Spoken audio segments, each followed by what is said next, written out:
October, November 1943, I was adjutant of the Divisional Engineers of the 15th Scottish Division, and we were really part of the main divisional headquarters. In the army there are various grades of security, of which the first is restricted, which anybody can open. Then the next one up is secret, which an officer can open, and then top secret requires an OC, a major. And then, but for Normandy, such was the need for extreme secrecy, they introduced a further step, and certain officers were put on what was called the bigot list. The bigot list, when it started, was quite small, but as the need for more officers to be involved in the planning, so the size of the bigot list became bigger. I became a bigot round about October, November 1943. I should explain now the overall strategy for the Battle of Normandy. When we got into the assembly hall of St. Paul's School, which was where Monty's headquarters were, on the school stage there was a slightly raised platform, as it were, on the stage, and on it was a map of Normandy. And superimposed on the map were all the objectives for D-Day, and for each day up to D+7, and each week up to D+63, which was where the line of the Seine and the Loire would be reached. The whole thing was there, and the vastness of it, I can tell you, from the brigadiers down to humble people like myself, we were silenced. We were silenced. It was absolutely awesome. The plan then was to attract the German army against the British army on the east, so that the American army could break out on the west. There was the front line, which was more or less static up to June the 18th. And there is a division between the British army and the American army there. And the whole thing was to attract the German army here by putting in probing attacks and giving the impression that we were trying to break out from Caen. And that deception went to the extent of briefing war correspondents and even the troops themselves, because obviously they thought they were breaking out, they'd fight even stronger. But it was never the intention, and this is fundamental to understanding what Hill 112 is all about. This was successfully done. The first German reinforcements which came were naturally the panzer divisions, because they could move faster. But the proper division function of a panzer division is to attack. But because we were constantly putting in these spoiling attacks, they were sucked into a defensive role, and they couldn't mount a major attack until the German infantry division started arriving to relieve them. And this was beginning to happen from about the 19th or 20th of June onwards. And all of a sudden now, the German panzer divisions were, as you might say, on the loose. And they were being reinforced from all over. I've got all the 9th and 10th panzer divisions came across from Russia. They were amongst this lot. And the 1st SS Panzer Division came up from the south of France. And the 2nd Panzer Division and 2 brigades of Nebelwerfers came across from the American sector. So eventually we had 6 German Panzer Divisions against us, 6 or 8. And they were formed up under a General Hautzer into a Panzer Corps. And the German plan was, with this phalanx of tanks, to put in a counterattack down the division between the British and American armies, wheel left and roll up the Americans from behind. And we knew that if, don't tell the Americans, but we knew jolly well that if this happens, the Americans would be back in the sea. So, Operation Epsom was launched on the 26th of June in order to preempt this German counterattack.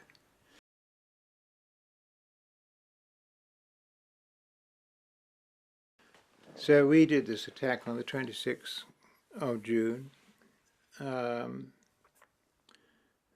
It was a very costly attack, and we got as far as the River Odon and secured a crossing over the Odon, which is only a small stream, which enabled the 11th Armoured Division to break out through the 15th Scottish Division and advance up to Hill 112. Meantime, now this German counterattack was coming in on our right flank. So you get the picture of the 11th Armoured Division right out from our start line to the Odon was a distance of 6 miles. 3/4 of a mile wide at its tip, 3 miles wide at its base. So it was a long finger straight out into the German thing, and 11th Armoured out onto Hill 112 beyond that. And then in onto our right front comes this phalanx of German tanks. And then it was a very dicey situation. Headquarters, Montgomery's headquarters, have received a message through what they call Ultra. Now, Ultra is the Bletchley Park, similar to the Enigma. The Enigma was a machine that was captured from the submarine. The Ultra is something that we were using and breaking the Germans' code. And this was in use when the war started. And they received a signal, Partridge did, to say that the Germans were bringing in 3 new Panzer divisions.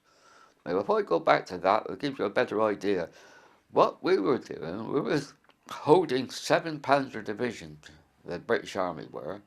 The whole idea was to hold them so that they didn't interfere with the Americans that were trying to capture Cherbourg.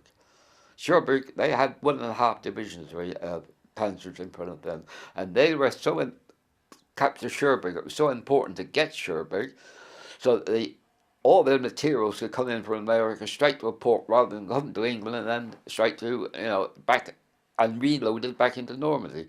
So they were going to capture Cherbourg, and we were holding the Panzers to help them to capture Cherbourg. Now, that went on. It was the end of June when Epsom finished. They couldn't get any further.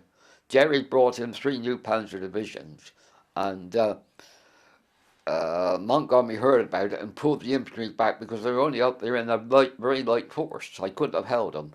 And if they'd have left them there, they'd have been overrun, and Jerry would have been through. We'd have been back in the sea. So he pulled them back and got them to dig in. The next message they received, now all this has come to light with me since the war.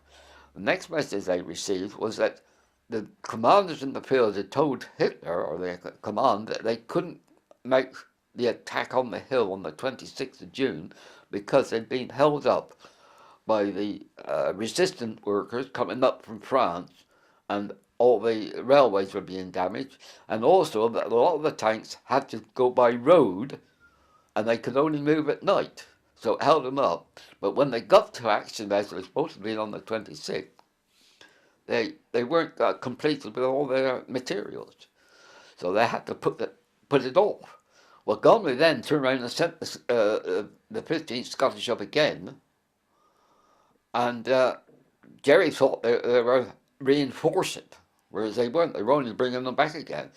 And that ploy made the Germans jump before they were ready. So they put in a big counterattack.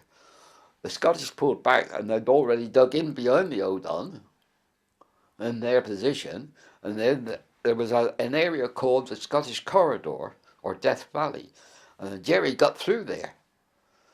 And I was informed, we started firing when the 15th Scottish started their attack on the 25th, 26th of June, and I was in action. If I go to this point where 15 Scottish, about 12 or 13 chaps, went up to the front line in front of my guns. And they put their thumbs up, keep them up, gunners. In other words, keep their shells right in front of them, not falling short. But when we had the orders to drop the range, I knew damn well what was happening. We dropped our range and we were firing on our own troops. Literally ordered to fire on our own troops. Jerry had broke through. And if he'd have carried on, he'd have pushed us back in the sea. Well, the following day, or the day afterwards, 3 of these infantry chaps come back past with guns. And my God, I'm sure that if they could have done, they'd have shot us. Because they didn't know what was going on. They just thought that we were firing short.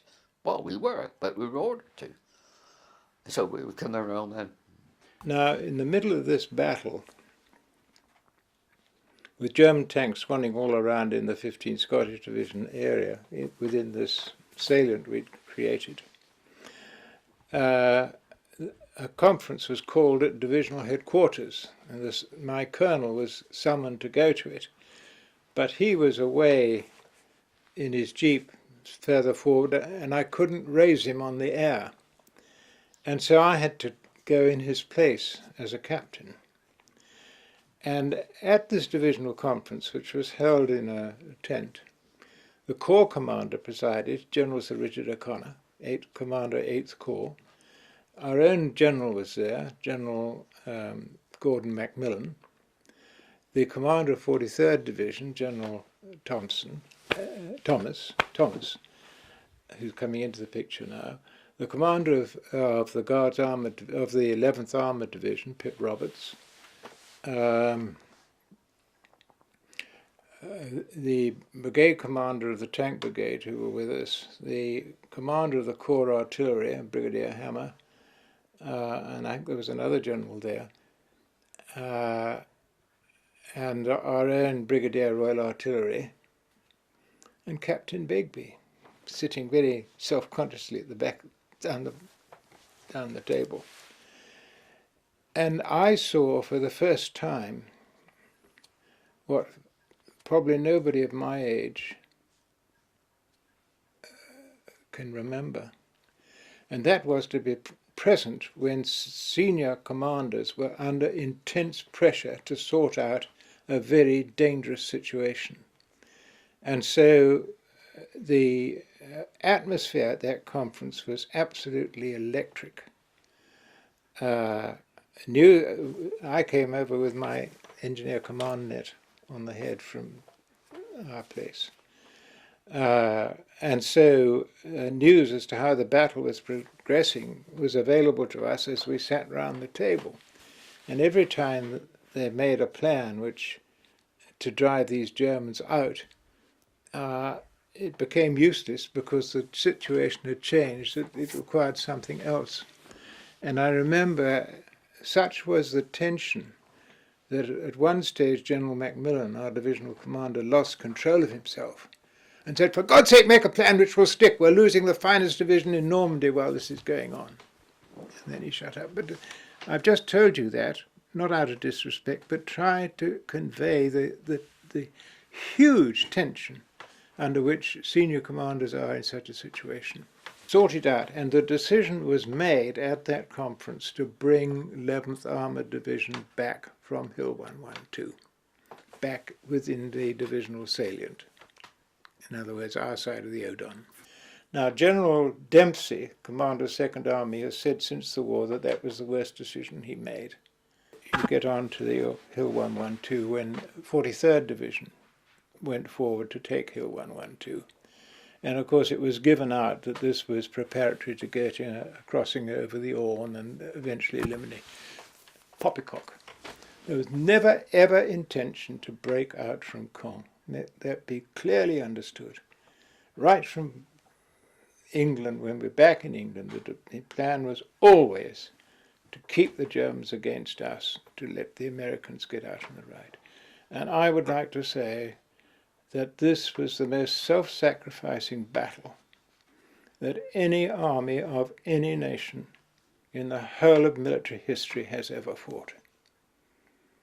And it was done at terrible cost. The casualties to 15th Scottish Division, which I've got here, in the week was the same as the casualties suffered by the entire Second Army on D-Day. One division's casualties.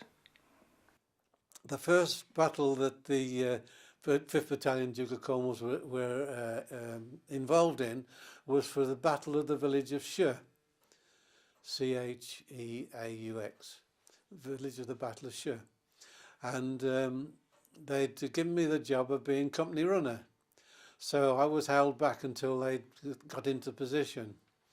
And my pal went on in front of me.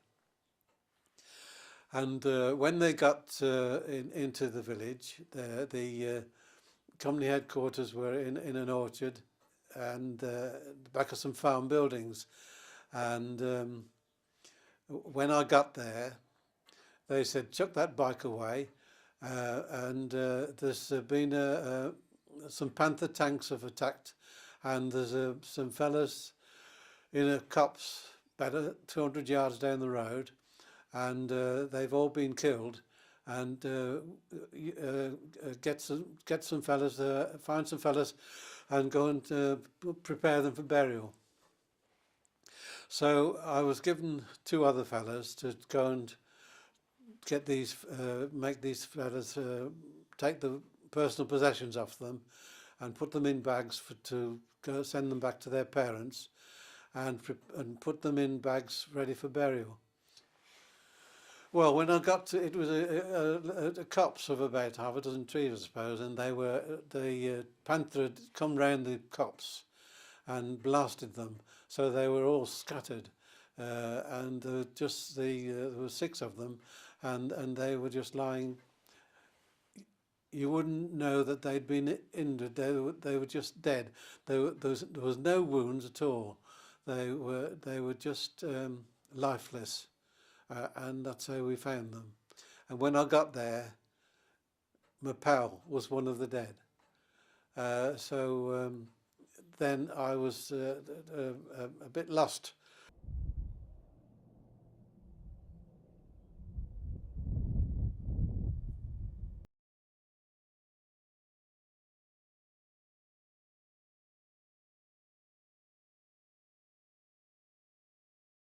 Nous avons couché dans un fossé de l'herbage.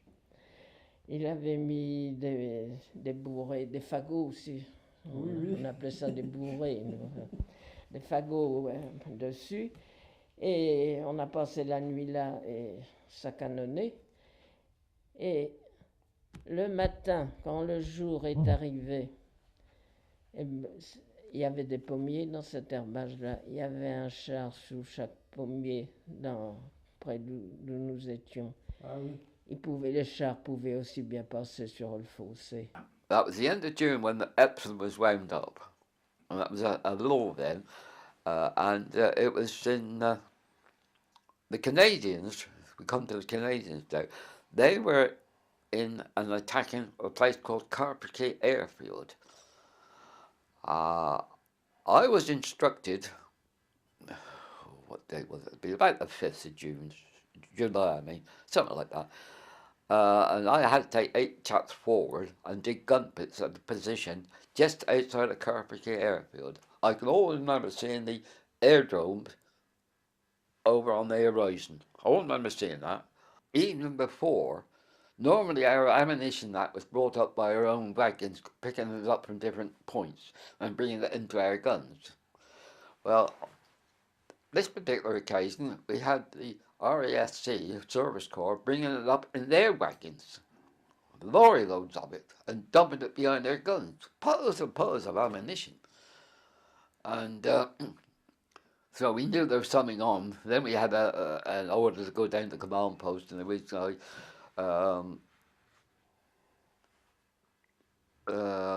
stand to at 4 o'clock in the morning.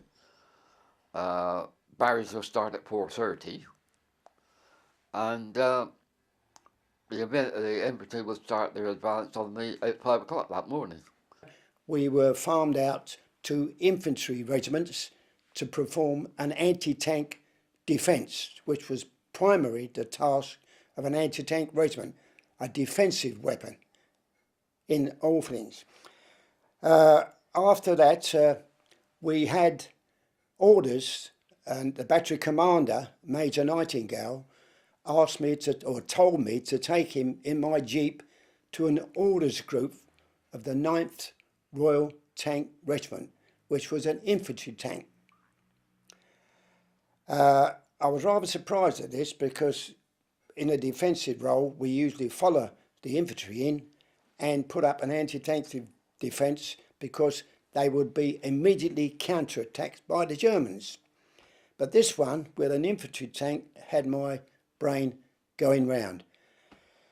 When the battery commander got back to the battery, he called the troop commanders and the troop sergeants for an O group, and he told us what our task would be.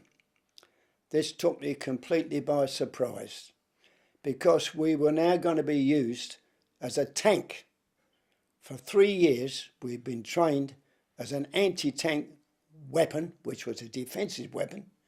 We were now doing an infantry tank role without any prior training, and we were geared down to an infantry pace. Our first target was Atilllery.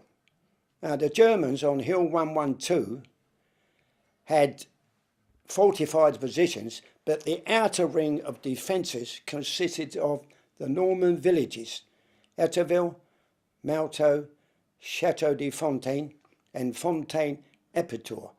Now, these were heavily fortified. They were set among villages that were in orchards, and they were an ideal place for defence. And this was the outer ring of Hill 112. 43rd Wessex Division had got the job to attack the feature of 112. And so they said that the 129 Brigade would attack 112. Now, we were part of that brigade. We were the 4th Battalion, Somerset Light Infantry, of which I was one of the platoon commanders in B Company, and I had 30 men. And that was my lot to manoeuvre and look after and do whatever I had to do with them. And it was B Company on the left and C Company on the right, and we were to go straight up through this corn. And with 2 tanks. So what we did see was a tiger that had got knocked out, and it was being brought back by a recovery vehicle, and we looked at it as it passed us and we said, you know, this does not look good. I mean, well, you do the first thing you want to do. You want to turn tail and run, but you can't do that. And they were fearsome. The gun they had was enormous compared with the guns that our Shermans and Churchills had. The gun was enormous, and it was a frightening sight. And they weighed about over 40 tons. The Churchills weighed about 35. The Shermans were about 25 tons, and the King Tiger was an even bigger brute. They went up to about 60 ton. And of course the Germans were continually improving all the time, but they had the edge on us all the time. German equipment all round was far superior to us. It's rather like today's events. The Spandau, which was the German machine gun, could fire 2,000 rounds a minute. The brain gun that we were equipped with could do about 600, and you could hear them. When you hear a Bren fire, it was pop, pop, pop, pop, pop, pop. When you heard a Spandau, it was brrr, brrr. The Nebelwerfer, this was the one that caused the most trouble. This 6-barrel mortar. And then, of course, you get the airburst, and most of the German infantry were equipped with Smyses, which was the submachine gun they had. We never had a submachine gun until we had the Sten, which we only got towards the latter stages of the war. And their equipment was fantastic. But there you are. The American troops as well, I mean, they had semi-automatic rifles. They fire one shot and bang, another one come off. we were virtually using Lee Enfield rifles, which they used in the First World War. God, dear, oh dear, unbelievable. An FOO at Chateaufontaine, which was the FDL, I mean, it was an FDL.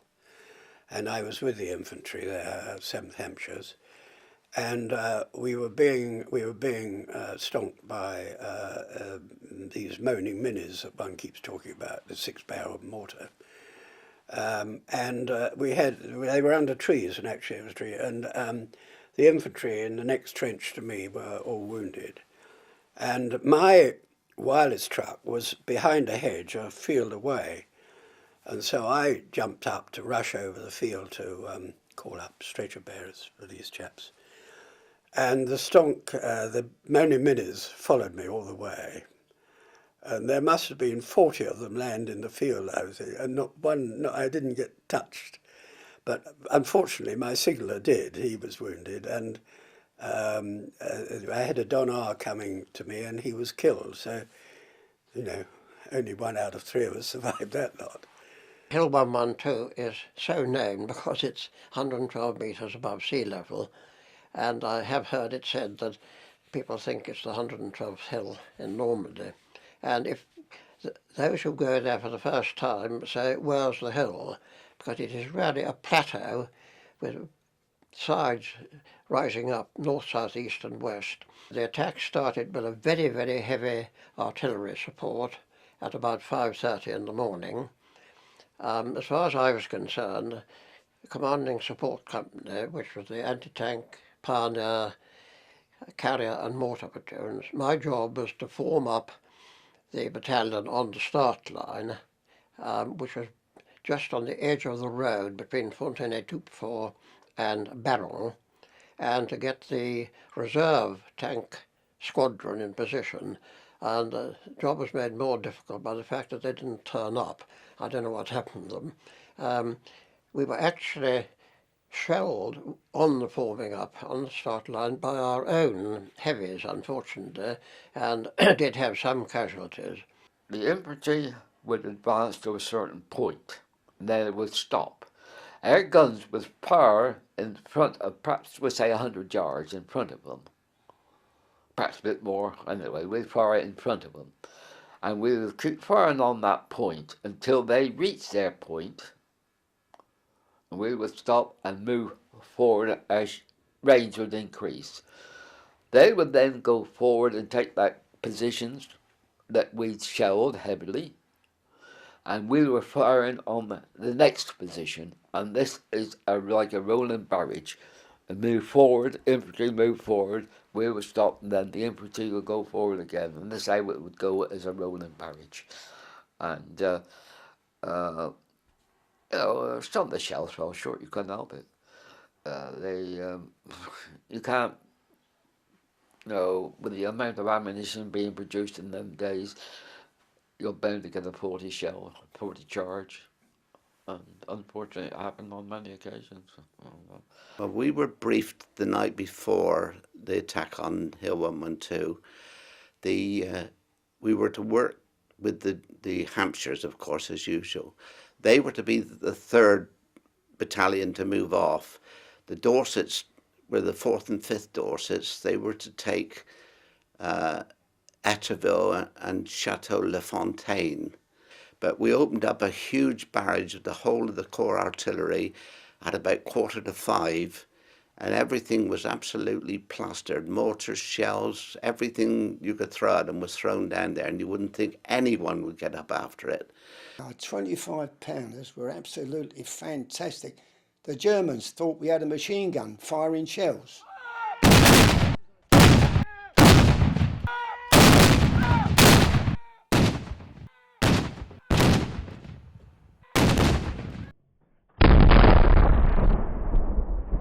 All guns opened up, our guns opened up, and the whole division artillery, and mortars and shells and everything, and it was on our side hell let loose.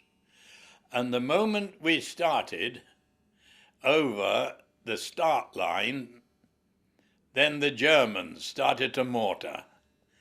and the bombs came down, moaning minis we call them, and it was, tracers, and it was just bedlam. Now, with all our training, we didn't really think much about it in a way. We weren't frightened.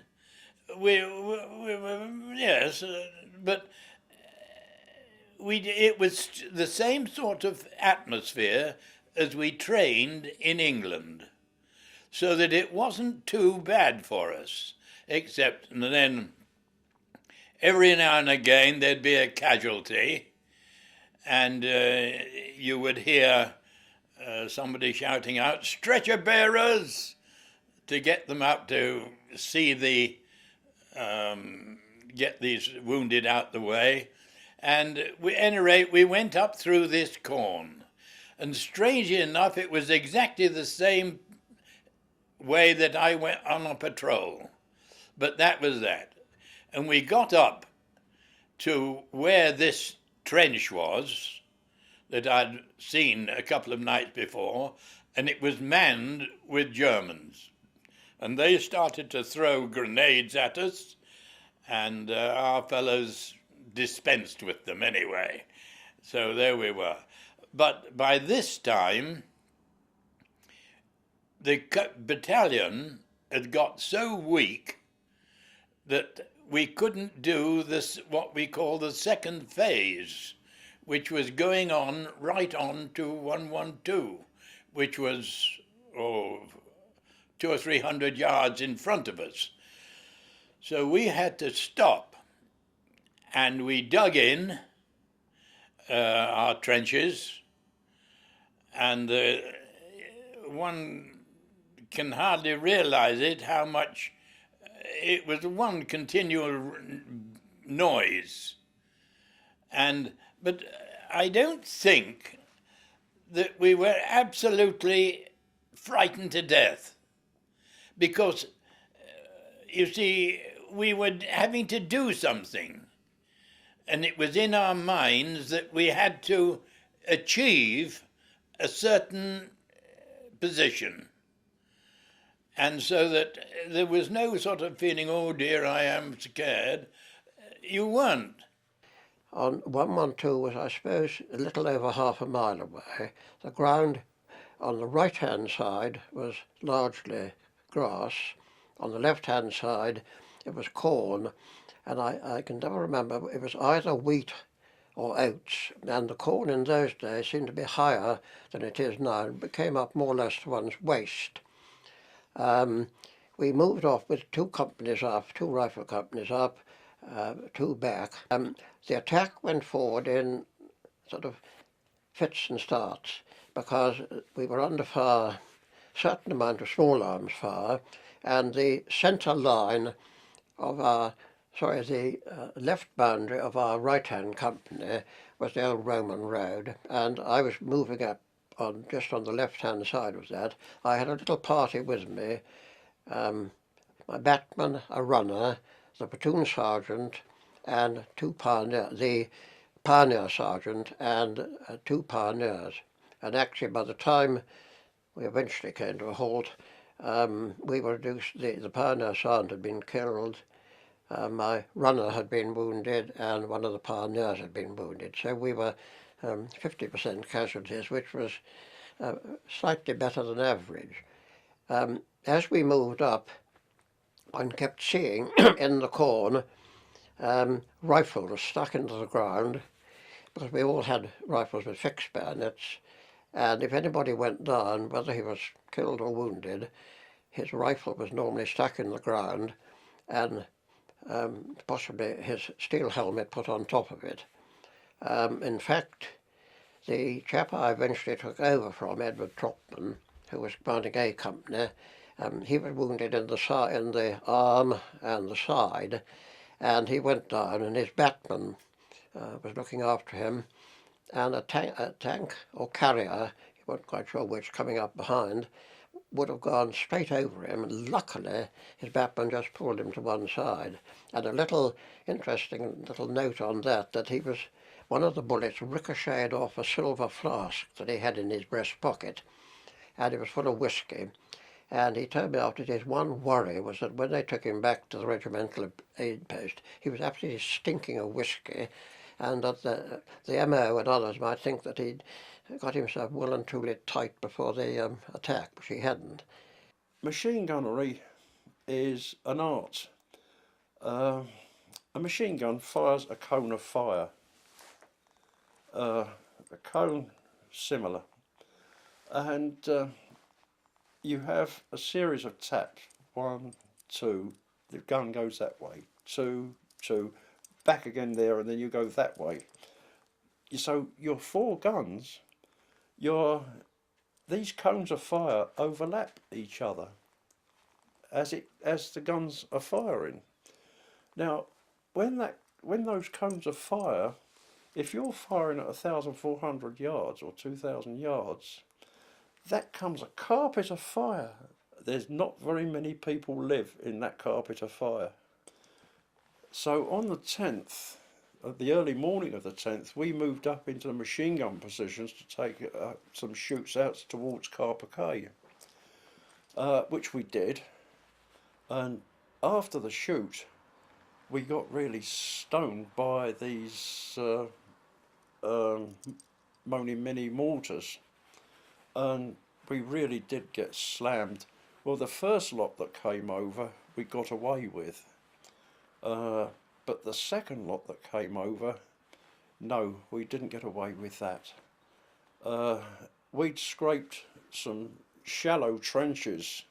We hadn't had time to dig deep ones. We scraped some shallow ones, and I heard this lot coming over. I dived down into the hole, holding my helmet on the back of my head, and the next thing I know, there's the bangs all round me, and suddenly there was this great big bang at the side of me, and I felt something hit my helmet, and it went.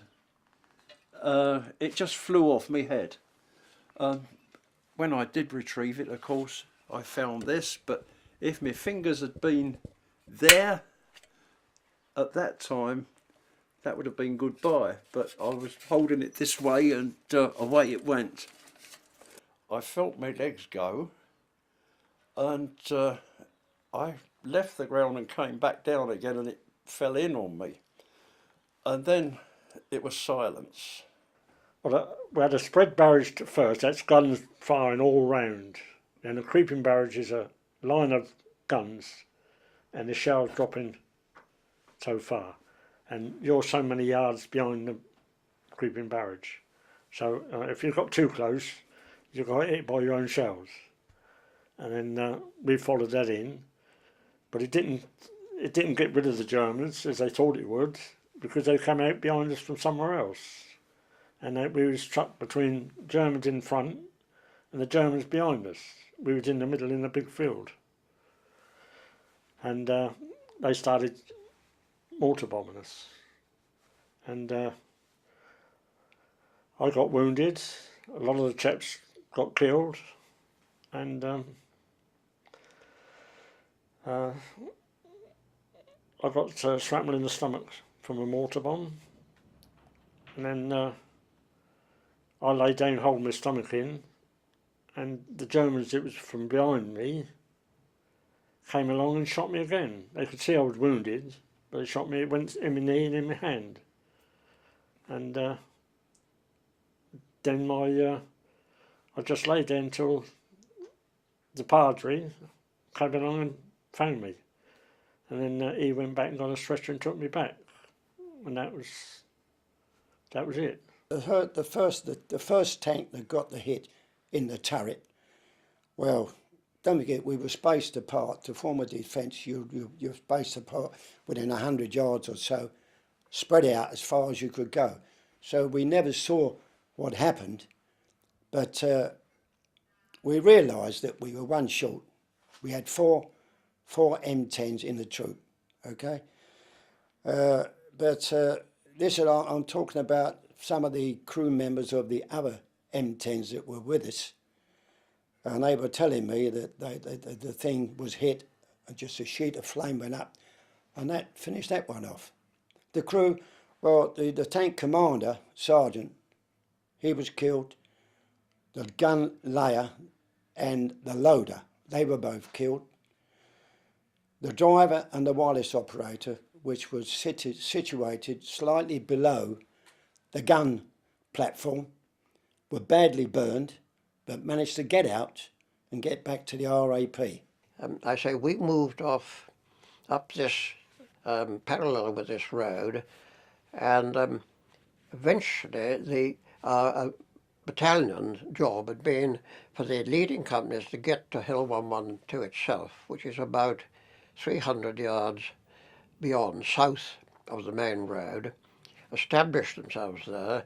The carrier platoon would then come up and hold that, and one of the battalions of 214 Brigade would move through us and right down to the River Orne, which is, I suppose, what, a mile or two ahead. Unfortunately, our attack came to a halt about 200 to 300 yards short of the road. Casualties in rifle companies, a rifle company is normally 110 people, and 10% was what is called LOB, left out of the battle. So about 100 in a rifle company, and the 4 rifle companies were each down to roughly about 30 men. That was the extent of the casualties. Most of the casualties were from artillery fire and mortar fire. There was some small arms fire. I think you read about the fog of war. There were a lot of burning vehicles. There were unfortunately quite a lot of our tanks had been put out. A German, I think it was a Tiger, but to us all German tanks were reputed to be Tigers, had got within about 20 yards of our leading company, the company that I took over, A Company, and luckily one of our own self-propelled guns coming up behind got him, and that was the end of that. And one of the soldiers in A Company said the whole crew bailed out, and he said, I don't know whether they were going to run for it or fight us, but he said, I think everybody who was left in the company dealt with them. But as I say, A Company was probably down to about 24 to 30 people. A great friend of mine, Clifford Perks, who was our anti-tank platoon commander, appeared out of the sort of fog at one stage, holding his side, and I said, oh, what's the matter, Clifford? And he said, well, I've been hit, but he said, I don't think it can be bad, because they say that a bad wound doesn't really hurt. And he said, this one does. And wonderful chap, he eventually became a judge, and he got a military cross, which we thought was the least he could have got, because he wouldn't allow himself to be evacuated till after we came, after the end of the battle. And the CO appeared out of the fog, and I said, oh, is there anything I could do, sir? And he said, well, A Company Commander Edward Tropman has been wounded, Charles Stewart B Company has been wounded, Lance Wardle C Company has been wounded. Would you like to take over A Company? And I think, in retrospect, I would have preferred a 48-hour pass, but anyway, he took me over, showed me where they were, and literally we were down 3 platoons in about 8 people, perhaps less in that. And we then proceeded very hurriedly to dig in. One of the things I've often thought about is, well, I don't think I ever practiced digging a slit trench before then, because when it is necessary, you find you dig extremely fast. The ground was very hard, but anyway, we dug down.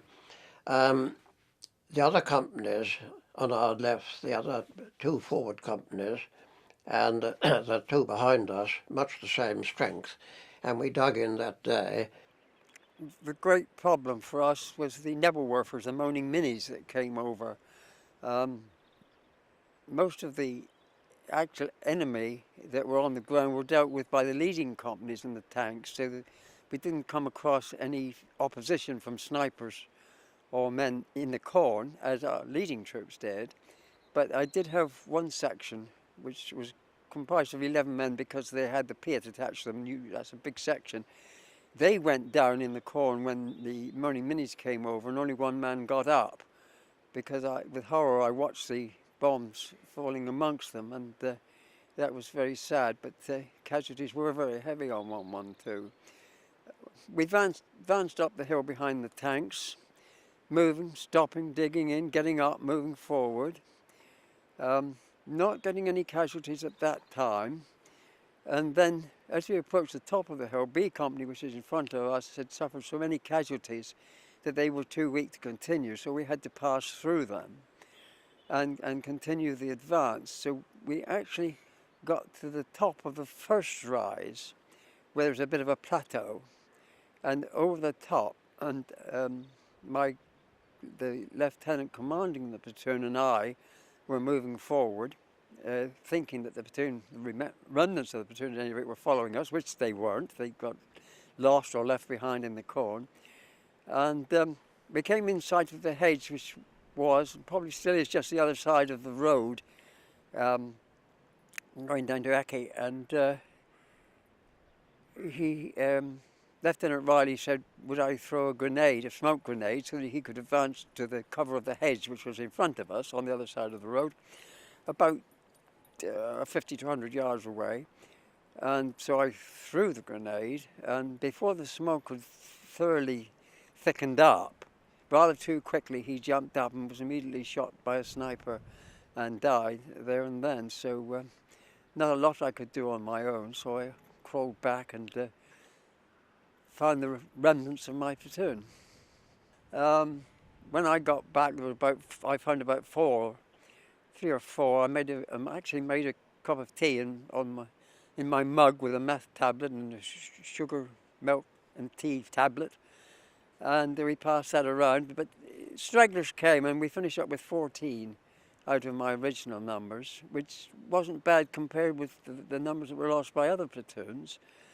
Sad though it was that we lost so many. The ratio is about, you get 1 man killed to every 3 that are wounded. And that's how it worked out with us. One of our chaps who very ambitiously, he'd got a Piat, which is the handheld anti-tank, and he was trying to use it like a mortar so that if it went up high enough it might come down on the tank, which we just could see, which was causing the trouble. It was about 200 to 300 yards away behind a hedge, and it was firing into that hedge where we were and the one beyond, and it started to cause casualties. I went back with the runner and told the CO, and I must have been a tank from 7th Royal Tanks who were supporting us. In fact, actually, the CO, on their CO, a chap called Colonel Gainsford, they came up. I think probably 2 tanks, if I remember, came up, and they had a bang at this German tank and reckoned that they might have got a hit. And unfortunately, the CO's tank was also hit. It didn't brew up, but it was immobilised, and they all got out, some of them carrying the hand luggage with them, and came back to us. And my own CO, Colonel Lipscomb, went across to see their CO, and he said, "Are you okay?" And he said, "Well, I think I've lost one eye, but apart from that I'm okay." In fact, yes, after the war I did actually see him with a black patch, I think, over his eye. And mortars were coming down like rain. They had what they call a 6-barreled mortar, a Nebelwerfer they call it. And this caused more casualties. I should say 75% of infantry casualties were caused by mortars. But when we could do about 25 to 30 mile an hour, which gave us a fighting chance, you know, but to be geared down to 3 mile an hour infantry pace, we were in the same position as the Churchill tanks were. And when I got blown up, I got a Wally set on. I got blown up and I was still on my knees. And I got the wind blowing in the hole of my head. Sergeant Jackson picked me rifle up and threw it in the ground and put my tin hat on. And it showed people, stretcher bearers, where there was somebody there. And he went, and I'm told that He'd only got a few yards and he got blown up. And he died.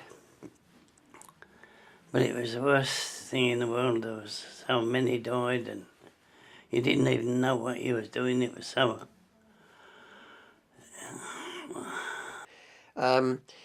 Almost as soon as we got back, David Pearn, the mortar platoon commander, who was observing for his own mortars, came back very, very shaken. And I said, "Oh, what's happened?" He said, "Well, just after you'd gone," he said, "the chap with me had his head blown off and I've been hit, I don't quite know where." And I called the stretcher bearers up. They were normal private soldiers. In peacetime, the members of the band would be trained medically, as they are now in Iraq and Afghanistan.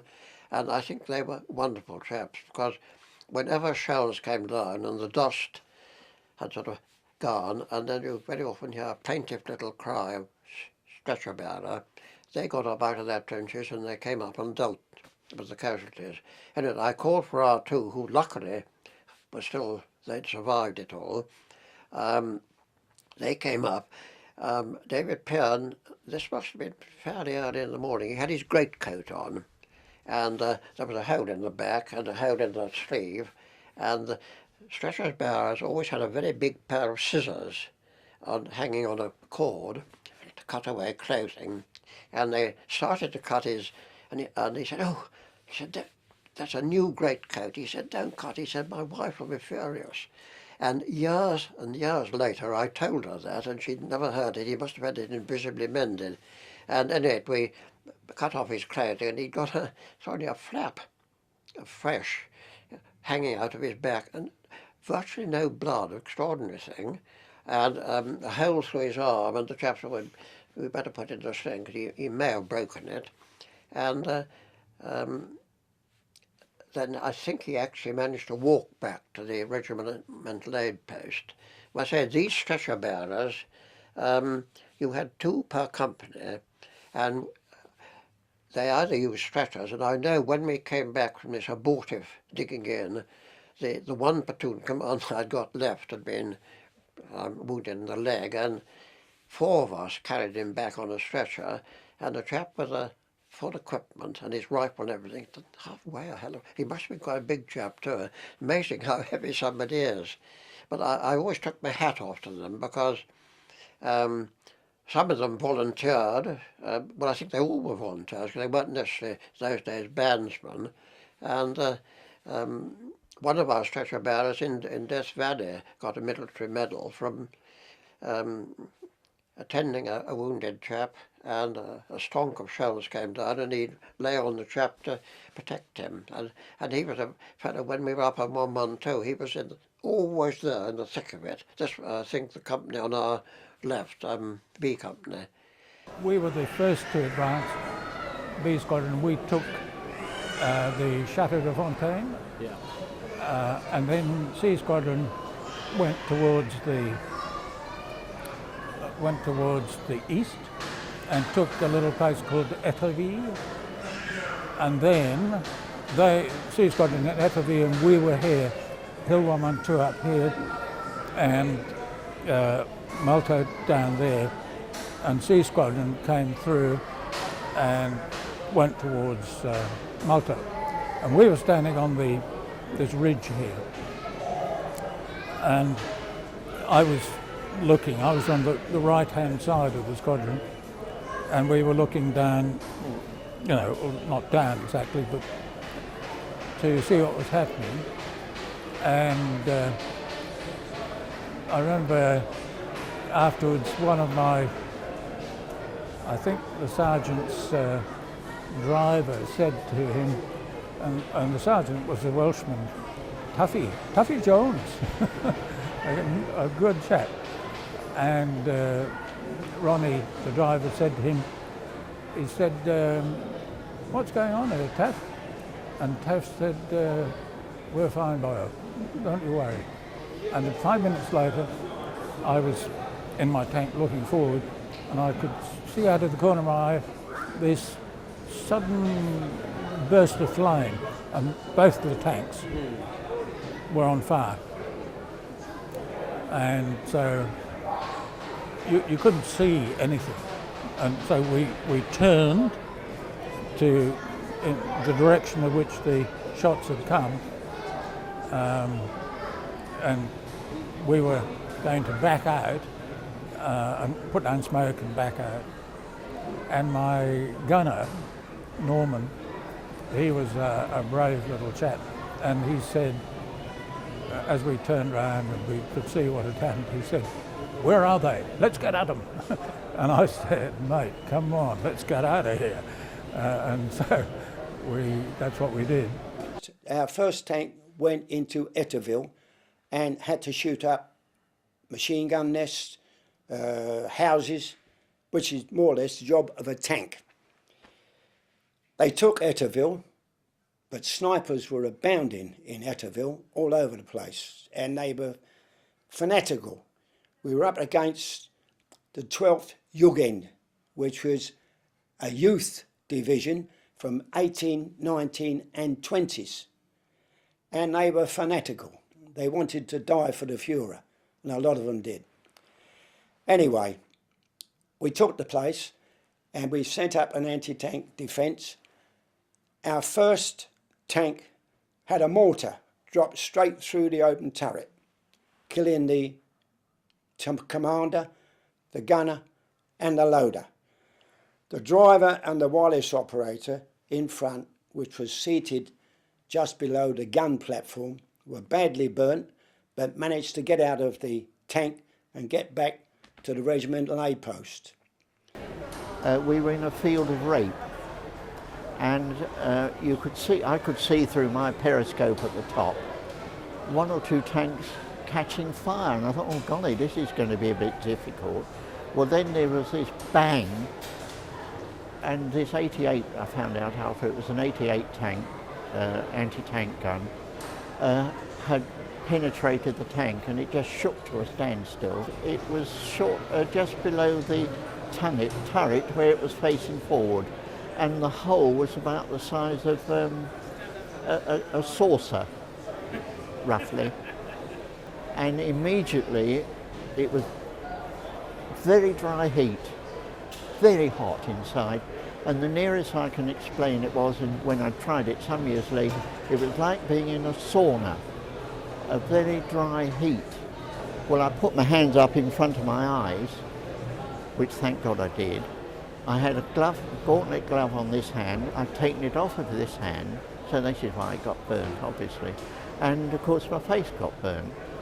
But I managed to push the cupola top open and get out, fall out of the turret onto the tracks and then onto the ground.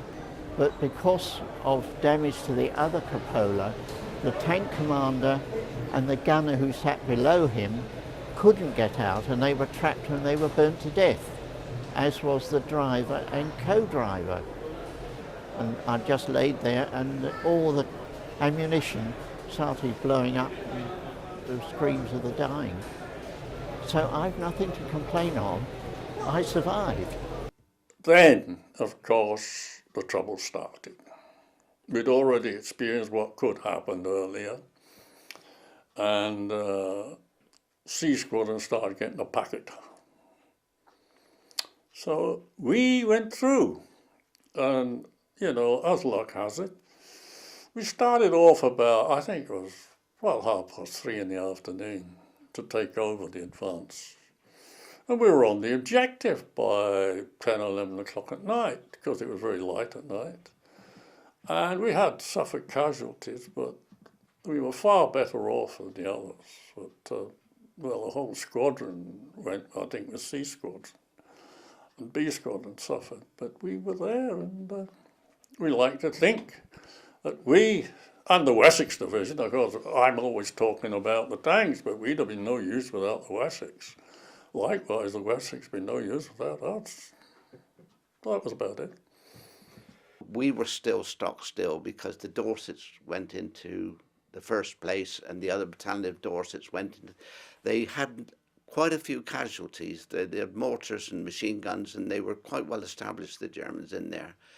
But they did take them at cost, And I think it was about 8:15 when they signalled that these two objectives were taken, and it was time for us to move off to attack the rising ground, Hill 1, Mucklow and Hill 112. Mucklow was our target, was our objective for the day. Now, when we moved off, we were going through waist-high corn. We could just see our heads bobbing about it. There was literally hundreds of men. They all seemed boys, though. They were all in their 20s. I mean, there were a few old soldiers, but mainly they were chaps 19, 20, up to old men like me at 24. And we moved off and went quite smoothly for the start. The worst trouble was with snipers, because the German snipers were in the corn and they would wait till you come by and then shoot from the side or shoot from the back, and they picked off quite a number of them. And we were heavily mortared and shelled, but you have to take that in your potluck when you're advancing like that. And we advanced pretty well till we were getting near to Mucklow. We'd lost a number of people. The infantry took a lot of casualties and was dead all over the place. But you just kept going. You couldn't stop to pick anybody up or do anything for anybody. You had to keep going all the time. And when we got near to Mucklow, suddenly I saw the Hampshire Regiment HQ up near us, which they should have been about 300 or 400 yards back behind us.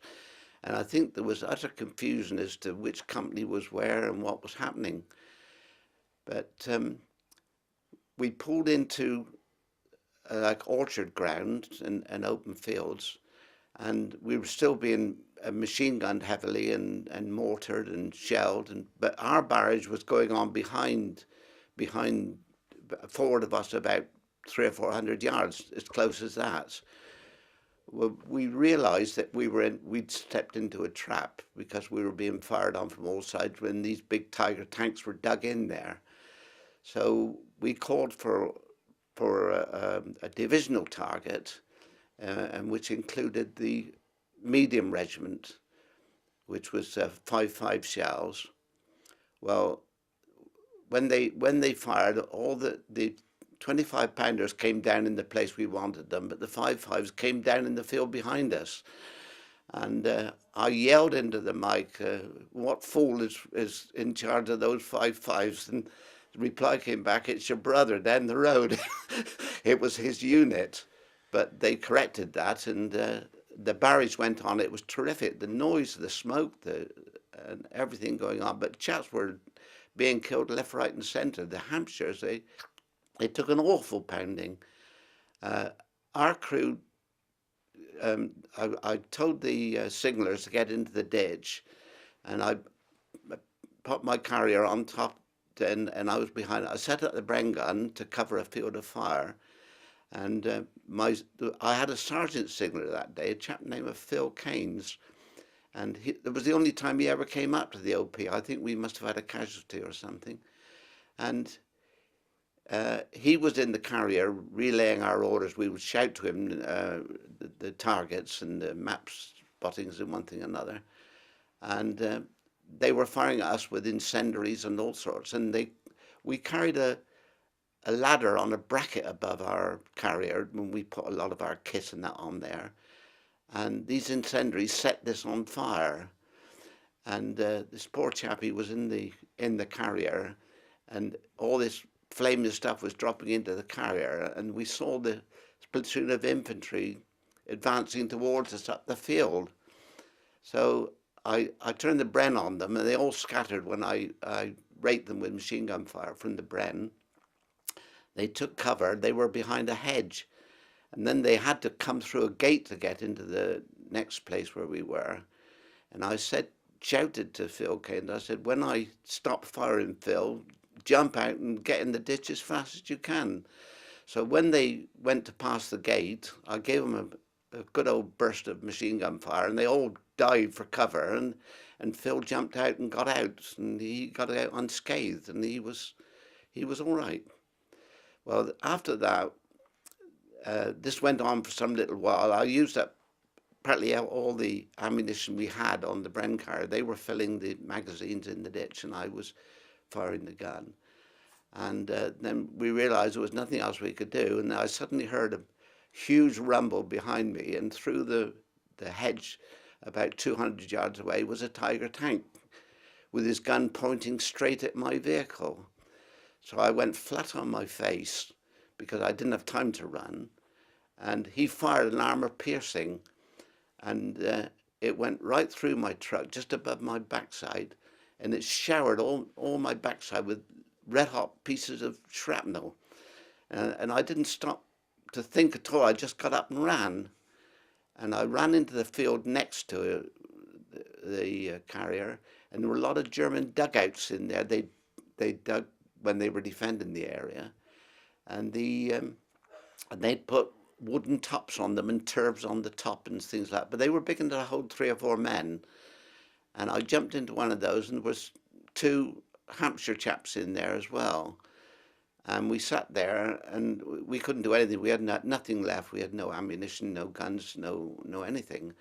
And we were sat there with all this commotion going on up still. We couldn't see what was happening, but there was a hell of a lot of firing and blasting going on. And then we heard the troops running towards our dugouts, and this was a German Panzer regiment, Panzer Grenadiers, and they were raking all these dugouts with machine gun fire as they ran through. So we said to ourselves, well, this is it, boys. And we shook hands. We said, see you up there, mate. And we just thought, well, that's our lot. But they came across, and we could hear the machine guns going all the time across these things. And suddenly the heavy boots ran right across our top, and nobody fired into us, and we stuck there. And we were there for about 5 hours behind the lines when the Dorset Regiment, with a tank, I think it was 9 NTR, launched a counterattack to try and extricate the remaining Hampshires that were left. And they got into Malta, but they were driven right back in the finish with heavy casualties. It cost them hundreds of men. And when they arrived, first of all, Lieutenant Blinko and myself, we went over to the tank commander and explained to him where all the heavy fire was coming from. And Blinko was standing one side and I the other. And unfortunately, a shell landed his side and he was blown to pieces. And once again, I got away with it. But the tanks were all knocked out in the end. None of them got back. The German 88 would destroy a tank with one shot. In fact, the Churchills going down on the initial run, I think there were 7, 8 Churchill tanks, and they went off to like shooting them at a funfair. They just popped in and they were blazing, and crews bailing out all on fire, and a dreadful scene. Eventually, I walked back to my unit, which was about 7 miles back, and when I got back there, I reported to the medics and said that my backside was full of shrapnel, and they said, well, drop your trousers and bend down, and they pulled all the bits out that they could see, and then said, you're ready for duty. So that was my day at Malta. Anti-tanks, well, you had the 17-pounder fixed, but also we were always allocated artillery M10s. They were fitted with a 17-pounder in our case, and Fireflies. I had a certain amount of, well, what do you call it? You could freedom of where I went, provided I went the right way. And I always used to pick to go near a M10 or a 17-pounder Firefly, because the opposition could always knock them out first. And when we were advancing on Hill 112, there was an M10, there was a Firefly, there was a gun tank, and then I was on their left. And I saw the M10 hit, because the German tanks, like us, at range, they were not all that accurate, because you had a lot of backlash in the turrets. But what we had to watch out for the flak guns, the 88 flak, and they used to fire a salvo of 3. And obviously they were more accurate and better chance of hitting. I saw the N10 go up. I saw the Firefly go up. And I said to Jossie, we better get out here. Well, I said, we better get out here pretty quick. And he said, okay. So we pulled out, but I think it was Jennifer didn't pull out so quick. And there were no fatalities, but they did get hit. That we call what they call a self-propelled gun. And it was actually an American M10. They called it a tank destroyer, okay? But we converted the turret to take a 17-pounder gun because the recoil was so big that it took up the whole of the turret, you see. But that's what we were. And of course, they got the mistaken idea that we were a tank. Mind you, I mean, they've got to do something about it because the Churchills and the Shermans were being slaughtered. And they couldn't reply to a certain extent. They could hit us from over 1,000. We had to get up to 600 to 400 yards. But a 17-pounder was the equivalent of an 88mm. The only thing was, they weren't going to come to us. We got to go to them. Now, the 88 German anti-tank gun was the most deadliest gun and the most accurate gun that the Germans or anybody else possessed. They could hit you from over 1,000 yards. But the British tanks, the Churchills in particular, although they were heavily armoured, were undergunned. They had a 75mm. They had to get within 600 to 400 yards to be effective. And then the size of the shot wasn't hard enough to penetrate a tiger. So we were supposed to be giving them flank protection and using our 17-pounders to assist in their advance. But we were in the same business or trap as they were.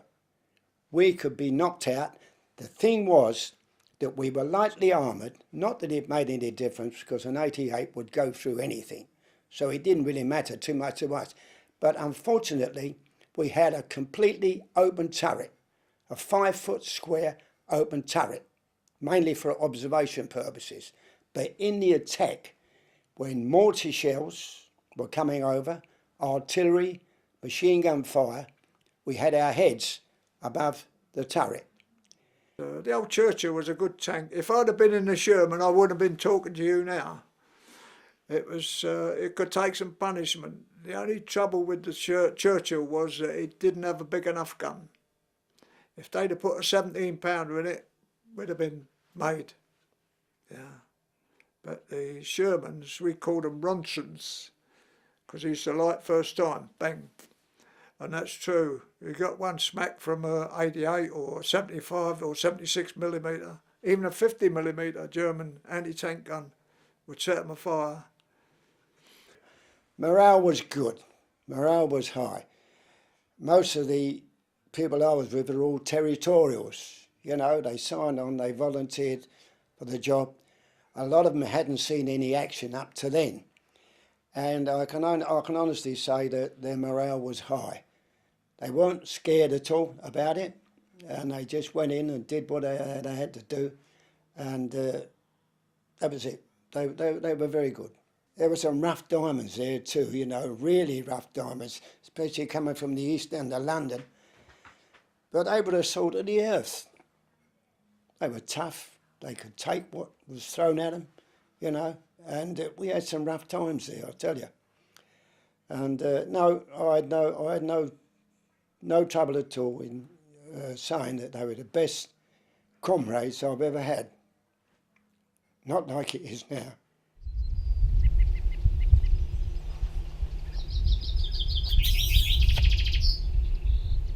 It was decided that because what subsequently became known as Cornwall Wood, which in fact is an apple orchard, which is more or less on the summit of 112, the Germans with their own strength. And it was realised by our divisional commander that we could not hold the hill if the Germans were still there. And there was one battalion free, the 5th Duke of Cornwalls Light Infantry and 214 Brigade, and they were given the job of taking it.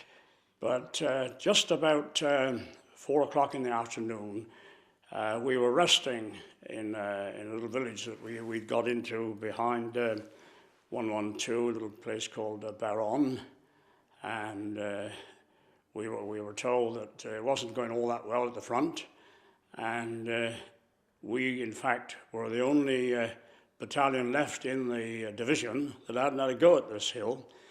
And the general, General Thomas, decided that this hill had to be taken at all costs. And the only battalion left to do it, of course, was us, the 5th Battalion of the Duke of Cornwalls. So now, about 6, 7 o'clock, between 6 and 7 now, we were forming up to advance on this hill, and I was in the second echelon, being the sergeant responsible for telephone line, and we went up through corn, which was exceptionally high. That had a wonderful harvest in France. The corn was so high that you could, in fact, it was up to your shoulders, and you could literally hide in these corn, in these sheaves of corn. And even the Germans had little foxholes in this corn, which resulted in a lot of casualties for us, of course, with these snipers out in the front of the wood. And as we advanced, there were 2 companies up, D Company and C Company, and A Company. There were 3 companies altogether. And C Company were going off to the right of the wood, and D Company were actually making for the wood itself, and A Company was on the left. And we had bayonets fixed, and we started to make for the crest of the hill. On the crest of the hill there was an orchard, which later became known as the Cornwall Wood. And so I made my way up to the orchard, and halfway up there was a German machine gun nest, and they were firing. I often wonder how I managed to do this actually, but because bullets and shrapnel was flying all over the place.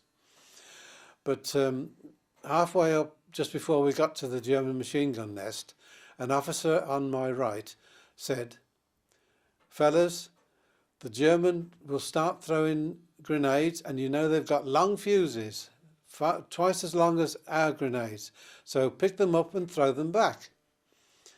So when we got to this ridge, we started to go forward again towards this machine gun nest, and the machine guns, the fellows in the machine gun nest did start throwing the grenades. We threw them back, and that was enough for the Germans. They did no more than abandon their machine gun and ran over the hill.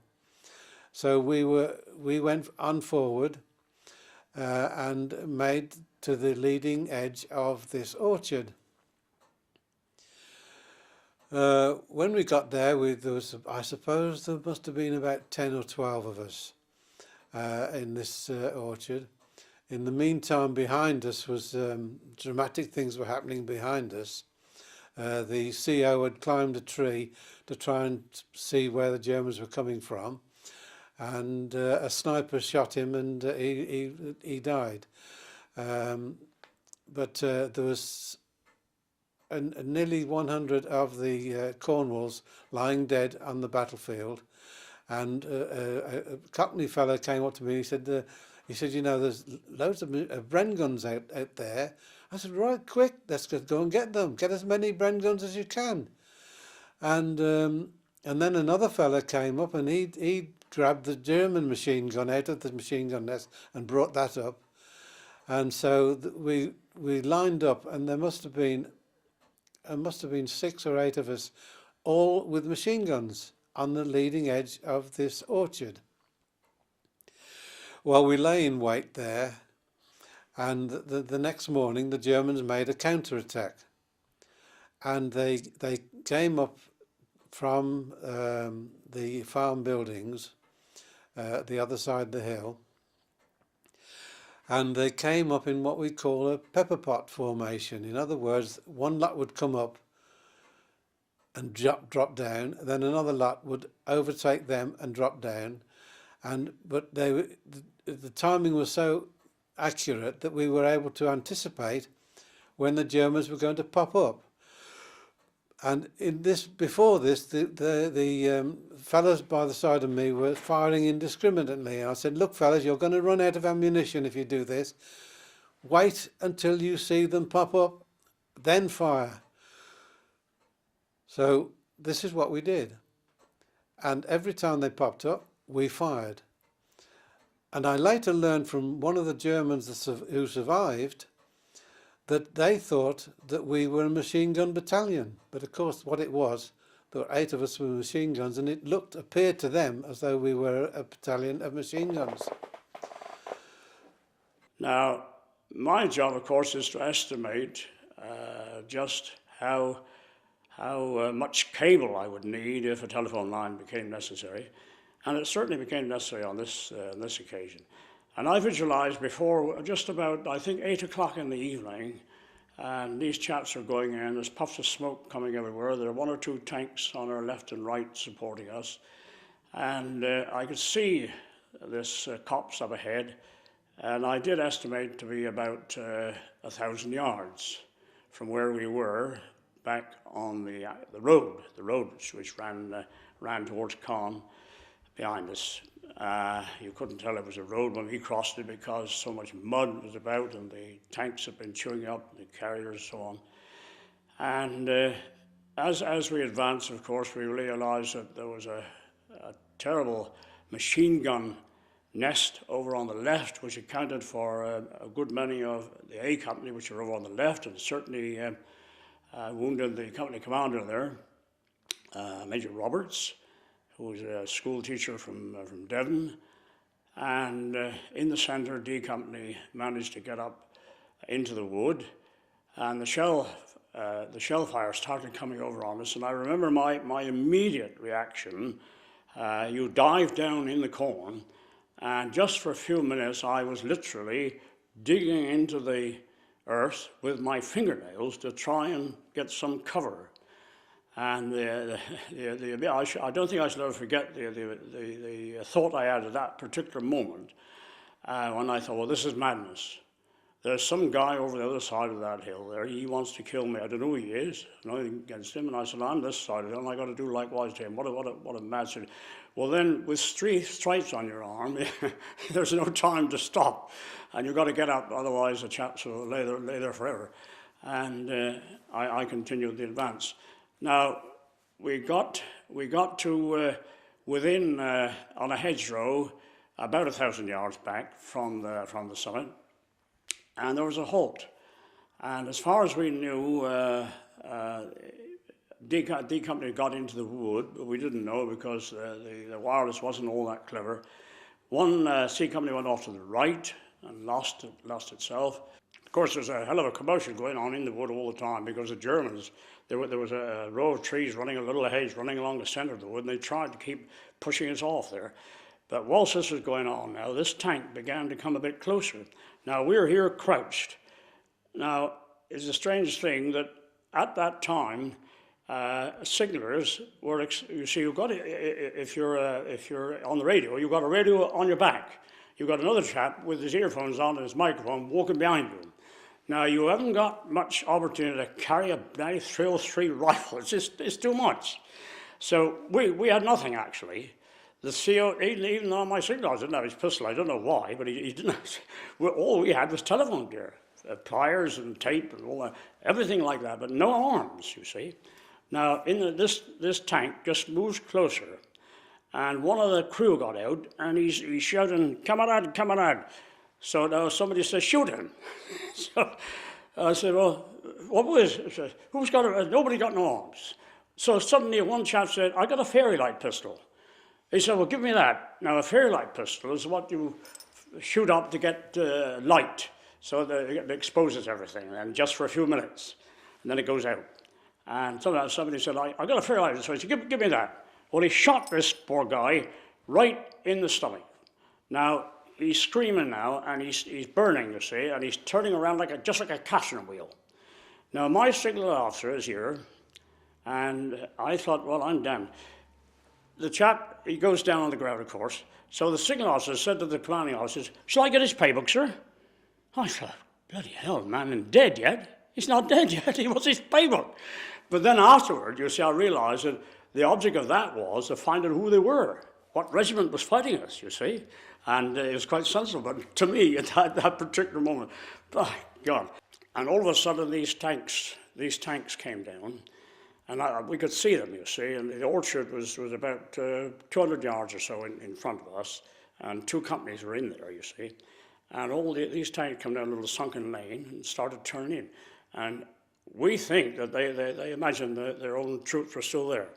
Anyway, there was a hell of a schmozzle now, you see, and our chaps were running around with these pates here, this is it, to knock out these tanks.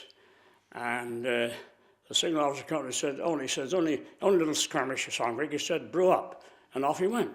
Well, brew up meant to make tea. So I turned to one of my chaps, I said, my God, he's Paul Navy already, see. And then they knocked out these tanks, and the major, who played a big part, he became the secretary. He was a regular soldier, became a secretary eventually. He lived on Bunman Moor here, and he did a wonderful, wonderful job there. They knocked out these tanks, and they're all quieting down. The Germans decided they were going to annihilate us with firing from Tiger tanks, and they brought up Tiger tanks up to the orchard, up to the edge of the orchard, and fired into the orchard with supported by mortar, and the bullets and shrapnel were flying all around us. We managed to dig some sort of a trench, just enough that just our shoulders were showing, but the bullets were landing right at our shoulder, and we could see them because they were fluorescent, and we could see them coming. Anyway, we survived that night, and the next day I said to the fellows, I've had enough of it. We sometimes shouted under a Sherman tank that had been shot out, which was in the middle of the orchard, and we got underneath that for shelter. But I said to the fellow, I'm not very happy about this. I said, if you look on the other side of the hedge, there's corn growing, so the ground must be softer. Let's go round there and dig trenches on the other side of the hedge. So, Bren gun that I was holding, I took round to the other side to see if we could find a suitable spot for a trench, and I said to the fellows, hey, come here. There's a trench already dug here, save us a lot of time and trouble. But I said, before I do that, I said, I'm putting some shots down this trench. So I fired 4 shots from the Bren gun into the trench, and out popped 4 German soldiers, and we took them prisoner. And this was on the 3rd day after the second. We'd been there for 2 nights, and this was the 3rd day, early in the morning. And I said, well, I want to volunteer now for someone to take these prisoners back. So we found a volunteer, and he sent the prisoners back to the back of our lines. And it was then that the people behind us realised that we were there. Up to then, they thought there was no one there, because we received no rations, no food, no water, no ammunition, and all we were doing was robbing the dead bodies of their water bottles and their ammunition and their weapons. They sent a runner in to say, what are you fellas doing here? The order to withdraw was given 3 days ago. So we decided, no sooner did he appear than we said, right, come on fellas, let's get back. And when we got back to the crossroads, the Quad of the Philanderers at the crossroads, there was hell going on, but we moderately saw that we weren't going to get hit, and so we gathered ourselves together. And when we came to add our numbers, we counted 23. So out of that 500 or 600 that went up, we were down to 23. July the 10th was one of the worst battles that we'd experienced really through the whole campaign. We lost more men on that particular night than in any of the actions further on. We were kept very busy all the time, and we had to send FOOs, this is forward observation officers, with each forward company.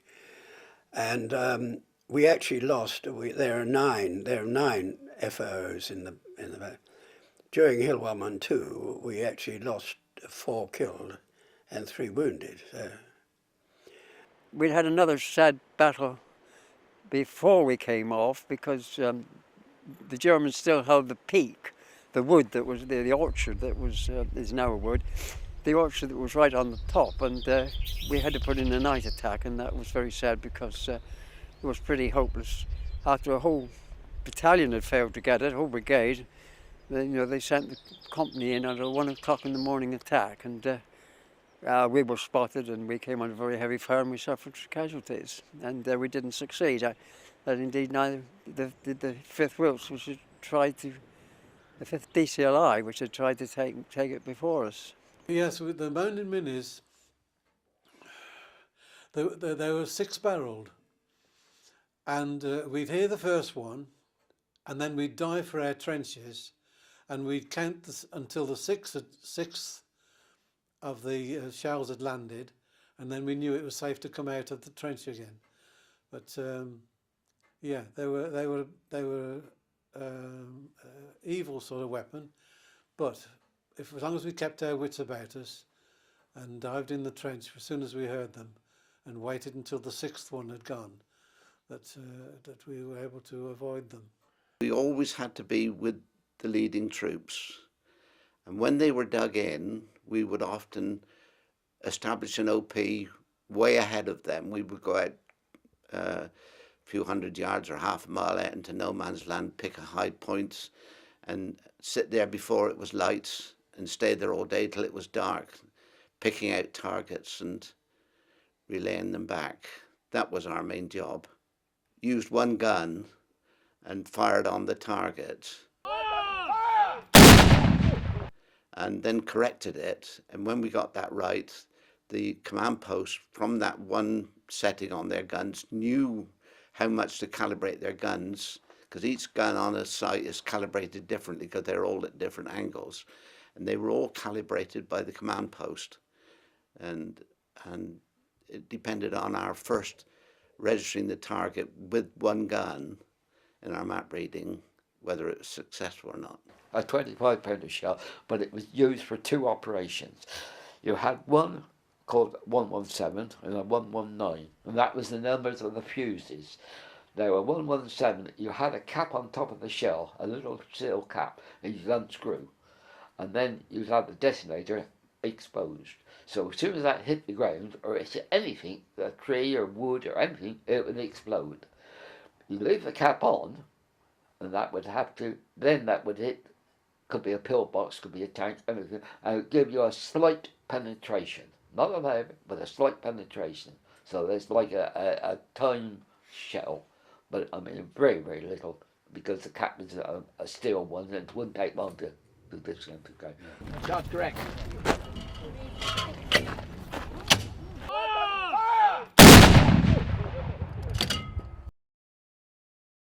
But also we had single targets, something I didn't even know about until a great friend of mine, I was visiting him in Swindon once, and we were talking. He said, "Remember that tank you knocked out, Albert?"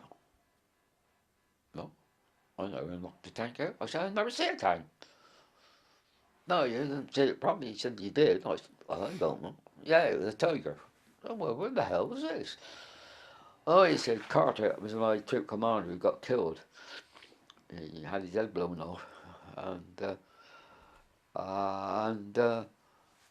this tank was pulling out of a dug-in position every Sunday, early in the morning, 8 o'clock in the morning, dead on time, pulled out, fired through shots, few shots, pulled back in again. Carter used my gun, I don't know why. Apparently he thought I would miss it anyway. He used my gun, number 2 gun, and they call it a GF target, a moving target. So we were loaded, we sit on the gun, wait for the order to fire. And when this tank come out, apparently, order fire, I don't remember it now, but I didn't know what it was for. And we fired, and apparently it hit the tank and knocked it out. Well, I knew nothing about this until this bloke told me. Right, we connected this line up, and it worked extremely well. And I left a Lance Corporal there, Foster, and he got the MM part really. I left him there with the wireless set and the telephone, and he manned that all night. Now, I don't know how many times I went to repair it, but I took a different chap every time. I shared it out a bit, but every time that the thing was reported, you can't get through, I went out and you ran the telephone through your hand until you got to the break, and then you repaired it. So I really did that all night long. Well, then we had a feeling that things wasn't going quite so well, that a lot of chaps were being wiped out. And Major John Fry, who later became the secretary here in the depot, regular soldier, sort of chap that the men would follow anywhere. And he said, look, it's getting too bad here. If we stay in this wood, we're going to be annihilated, you see. And the next morning, he said, I'm going to call for smoke. And when we get smoke down, he said, every man come out, you see, every man for himself. And I didn't know this was happening. I was almost back on a hedgerow about, I suppose, 500 yards away from the wood. And Captain Jobson, who married a daughter of the people down at Cray's Castle here, a very famous family, came running back with me and jumped in by the side of me. I said, what's up, sir? He said, we're coming out. And I couldn't believe it. I was still repairing the line. I couldn't believe it. He said, we're coming out. It's too dangerous. And so, anyway, when they started coming back, the 4th Somersets were still in position just on the other side of the road. And Colonel Lipscomb, who was their commanding officer at the time, drew his revolver because he thought we were deserting. And he said, you're not going further, you're not going further than this, you'll stop here, you see. And of course he rallied everybody together, and we stopped there. And eventually, of course, we had to withdraw. But if we hadn't been taken out, we would have lost the whole battalion, I think, eventually, because the shelling in that little small wood, I mean, when you look at it now, you think, well, what a damn silly place to put it. But we lost. You see, when we went to Normandy, we were a full complement of territorials. Now, in that wood that night, 60 fellas were killed and 30 were wounded. Now, we'd been serving together for about 4 years, and when you come in the morning and you have a roll call and you say, so-and-so, he's dead, he's gone. One of my first casualties was a little chap called Blanchard, who was carrying a wireless set. Not my little only boy from Plymouth. He was one of the first casualties, shot straight through the back, straight through his wireless set. And he was our first casualty. Fortunately, I didn't have a lot of casualties in my signal platoon. We had 30-odd chaps in the platoon. Most of them survived, but as we came back off there, it was a real tragedy, because however good your reinforcements are, you're never quite the same as you were originally, because we'd been with these fellas. I mean, some of them come from Cornwalls. Some were farmers, worked on the land. Some couldn't even write properly. We used to write their letters sometimes, and we knew one another intimately, you see, and that was a terrible loss to us. The most scaring part of my journey in Normandy was one night we went on a patrol, and It was still daylight, and we were in these defensive positions, and the officer came and selected me and 3 or 4 others and said, we're going out on patrol. And that was the only time that I can say I was really scared, that we went into no man's land to find out where the Germans were. And we came across German artillery that was still with the horses still harnessed up to the artillery, and they were all dead. The horses were all dead, of course. And we went through round craters, shell craters, and eventually we got to a railway line. And we looked down the railway line, and there was a row of German tanks that had been knocked out by the typhoons. We always welcome the typhoons. The other 3 remaining M10s went on towards Mucklow, which was the second objective, covering Hill 112. We had an airburst over the top of one of the M10s, and the open turret again, of course, was showered with shrapnel, which wounded some of the crew, so that virtually put those out of action. The 3rd M10, which carried the troop commander, Lieutenant Wimpy, they pressed on towards Mucklow when they were hit by an 88 in the front, which killed the driver and the wireless operator. The troop commander was hit in the neck by shrapnel coming off from the inside of the tank, because when it was hit, flakes of steel came away from the inside of the turret. The sergeant commander who was there, he was hit in the back by the same things, and the other chap was just wounded. So the tank was virtually out of action. They couldn't get out of the tank because Spandau's were firing at the turret, but we had a trap door in the bottom of the tank, which you kicked levers and it just dropped straight out. So they got out through the bottom of the tank. They all made it back. The troop commander carried on because he wanted to know what's going to happen to the rest of his troop when we came back into the Hyde. This is where we were in harbour for a rest and refit and reinforcements to come up. He was bleeding very badly from his neck wound, and he had to take off and go down to an RAP. But before he went, the tank that had been hit by the mortar was brought back by the adjutant, and he wanted to see that the boys got a decent burial. So he told me to go with him onto the tank and get them out. Well, when I got on the tank, I cried. I really did. They'd been burnt to a crisp, and some of the explosions inside, some of the shells had gone up. And, but we had to get them out, we had to bury them. In some cases, it took us a shovel to get them out because they were fused to the gun platform. Anyway, we wrapped them up in blankets, took them out. The sergeant, my battery sergeant major, read up the funeral service. The padre said a few words. The carpenter made a makeshift wooden cross. We fired a volley over the graves and we left them. And we learned what it was to take part in a war. We were always allocated artillery M10s. They were fitted with a 17-pounder in our case, and Fireflies. I had a certain amount of, well, what do you call it? You could freedom of where I went, provided I went the right way.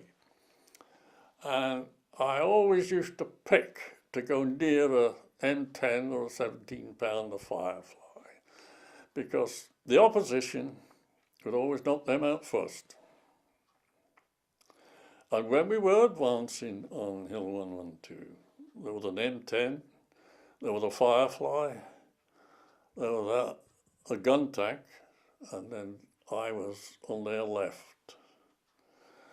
And I saw the M10 hit, because the German tanks, like us, at range, they were not all that accurate, because you had a lot of backlash in the turrets. But what we had to watch out for, the flak guns, the 88 flak, and they used to fire a salvo of 3. And obviously they were more accurate and better chance of hitting. I saw the N10 go up. I saw the Firefly go up. And I said to Jossie, we better get out here. Well, I said, we better get out here pretty quick. And he said, okay.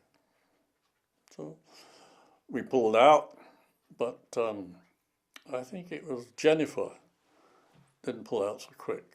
And there were no fatalities, but they did get hit.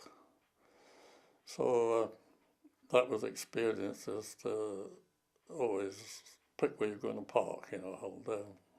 Well, strange enough, the only way you could communicate was actually going on and knock on their turret, you see.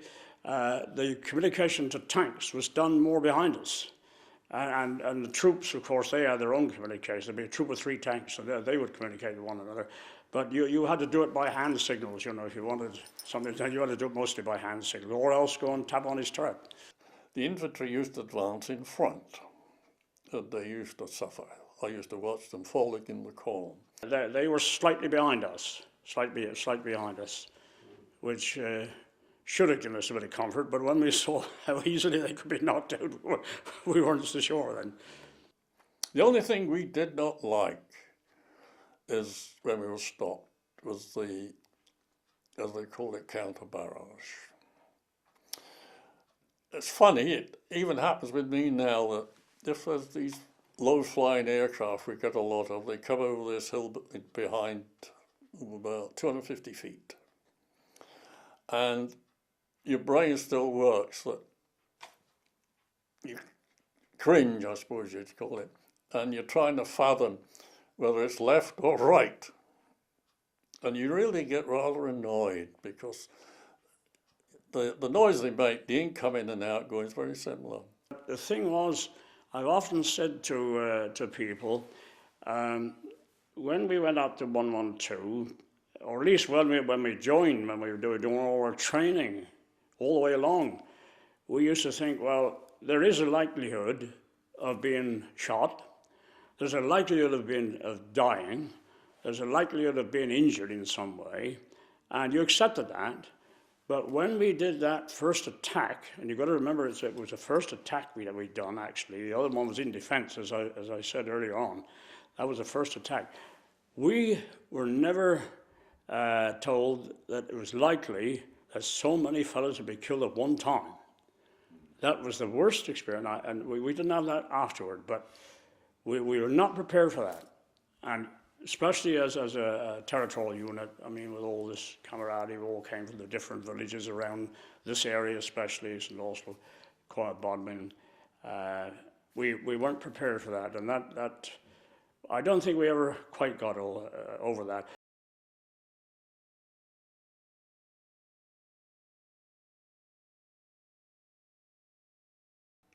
We both adopted defensive positions.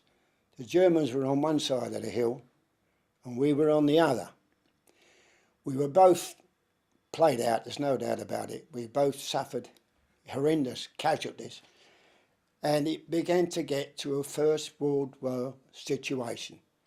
We were there for 3 weeks, having each side hammering the daylights out of one another, mortars, shells, you name it, and we could understand what those lads went through at 14, 18.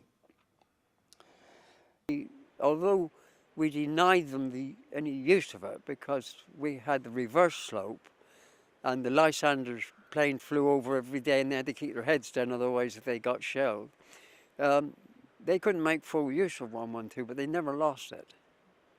As far as I was concerned, in a few words, for all the time that I was in Normandy and not actually fighting when things had calmed down a little bit, you know how it is when you want to cry and there's sort of tears at the back of your eyes, and that's how I was without actually crying, day after day and night after night for the 3 weeks that I was in Normandy fighting there. 9 weeks, yeah, 3 weeks actually that on 112 and around that area. So yes, it did have an effect, and it still does. In fact, there are things which one will never forget. The battle for 112 was important. The German commanders said, whoever commands 112 commands Normandy, and that was quite right, and that was why we were very anxious actually to retake it. But there was a secondary consideration, and that was to keep the armour away from the American front, which we did, because the Germans placed so much importance on keeping 112 that they kept their armour there, their tanks there, so that we couldn't gain it. And consequently, they couldn't use those tanks to go to the American front, which enabled the Americans to break out. So yeah, Hill 112 was very important. We didn't get the objective of getting right to the top. We occupied the reverse slope for the remainder of the time that the troops were in Normandy. But we kept the armour there and allowed the Americans to break out, so that was a good thing. The total casualties were 5,000 plus 400 tanks. It was said that Dempsey, the OC of 8th Corps, which we were in, was prepared to lose between 200 and 300 tanks in the operation. He lost 400. The 43rd Division on the 10th and the 11th of July, the operation, lost 2,500. So they lost 2,500. But the Germans lost just as many.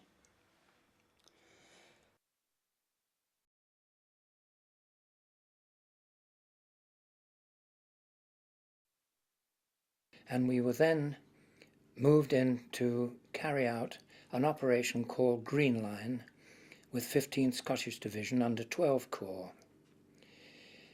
And this actual Operation Green Line lasted from the 15th to the 18th of July, and it was one of many operations carried out about this time to keep the enemy fighting hard, enlarge the Odon bridgehead and hold his attention away from preparations being made for a breakthrough east of Caen. The famous Hill 112 was first captured at the end of June and had been furiously fought over ever since. Now the slopes around it were littered with more than 24 burnt-out tanks of both sides and the stinking human wreckage of war in the no-man's land, irrecoverable due to fire from the German-held reverse slopes. The hill and pronounced ridges northeast and southwest of it were so shaped that our line, cramped between the wooded Odon stream and the crest, had a foreshortened field of fire compared to the gentle and bare slopes on the German side. Here the enemy held a fine, deep position and made us pay dearly for every sortie onto or over the crest in daylight. This is the part where things started to go wrong. So it's interesting to know this bit. The plan was a thrust over Hill 112 down to Escae at last light by a battalion of 227 Infantry Brigade and 107 Regiment RAC.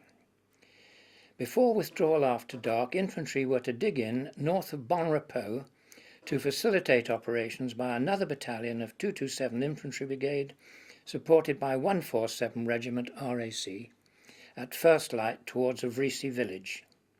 Simultaneously with the latter, Elbaroo was to be made by a battalion of 44 Infantry Brigade and 153 Regiment RAC up the Odon Valley on our side of the crest to the southwest, thereby enlarging the bridgehead to include Gavrus and Boogie.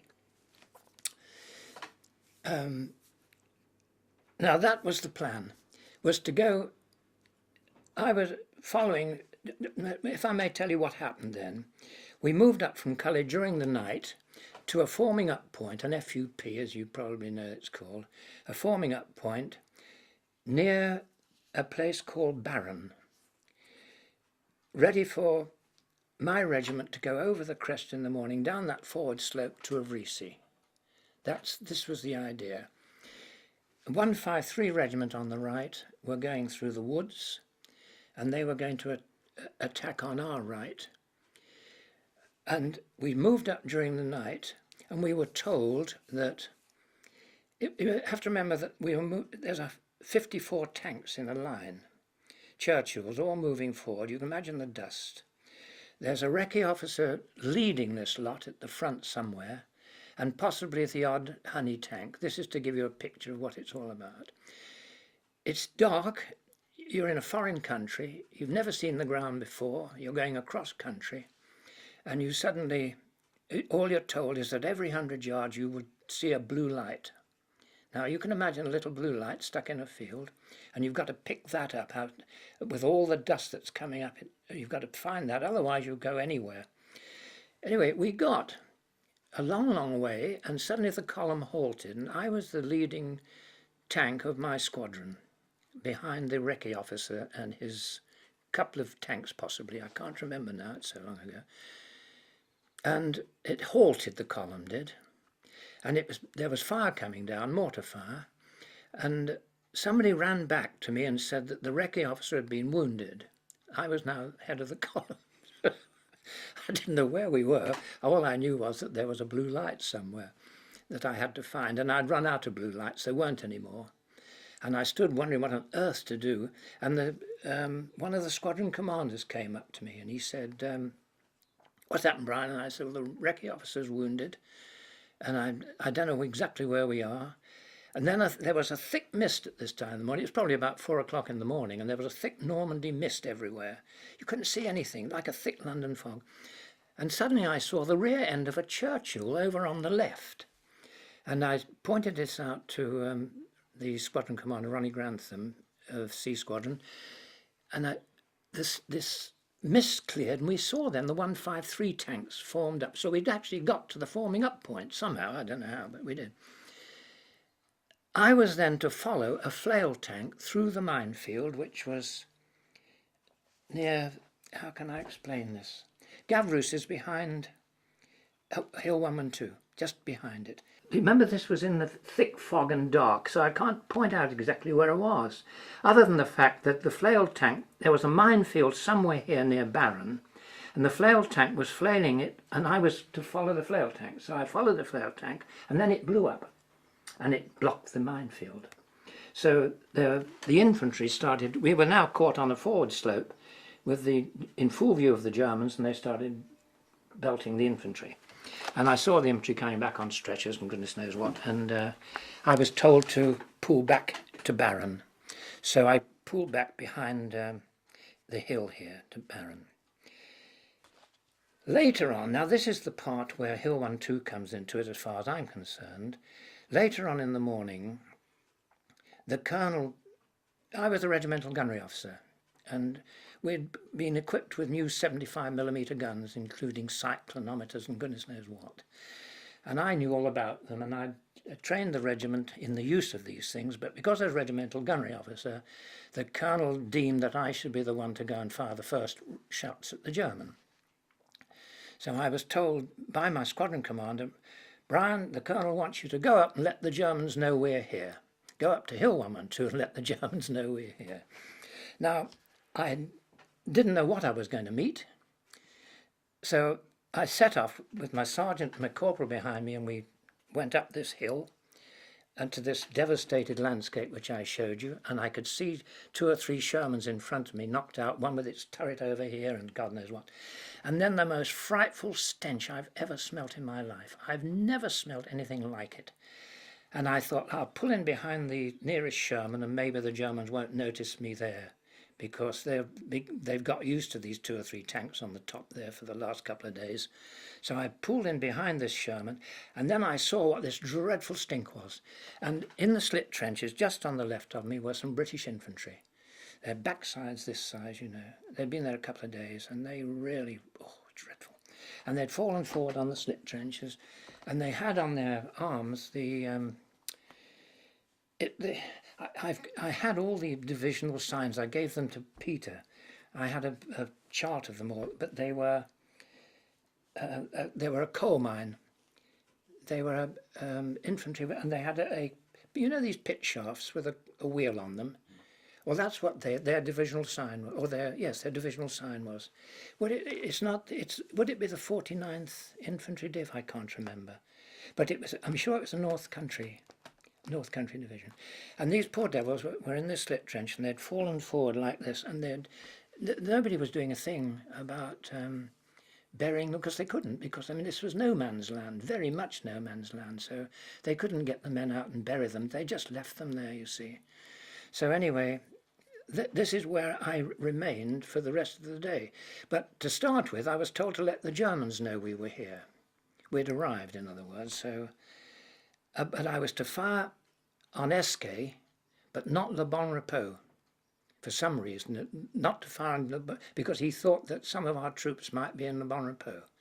I don't think there were anybody as far forward as that anyway, but so I ranged, because Esquet was right behind Le Bon Repos. If I had ranged on Esquet, some of my shots might have fallen short into Bon Repos.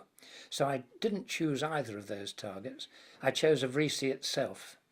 And I let fly at Avrici, and I ranged on Avrici and got my shells right in amongst Avrici, and then passed the details to my sergeant's tank, which also had a 75. And we fired about 10 or 15 rounds in to let the Germans know we were here. And then during the day, I was left up there, and I watched what was going on, and I saw this wonderful battle between the 153 Regiment RAC of our brigade, which had gone down through the woods on the right, as far as this place called the Gully. And I was told by one of their troop commanders later on they had more targets than they had tanks in the division to shoot at, tanks in the regiment to shoot at.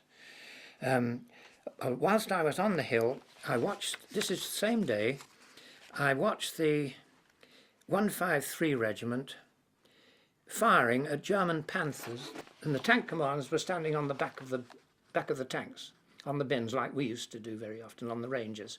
They were standing in full view, and they were firing across the cornfield into the gully, into there, at our 153 Regiment Churchills. And from where I was on the hill, it looked to me as though every single tank of that regiment had it. They were burning, and I saw one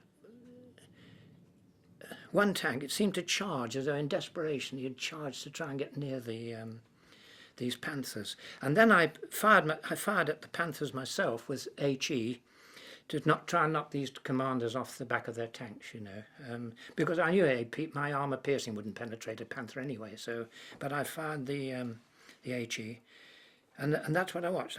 If I'd had your camera, I could have really sorted it, you know. I could have taken a wonderful picture of the whole battle. Of these Panthers shooting up. The corn apparently one of the troop commanders told me afterwards that the corn was parting as the armour-piercing shot through the corn at our tanks in the gully.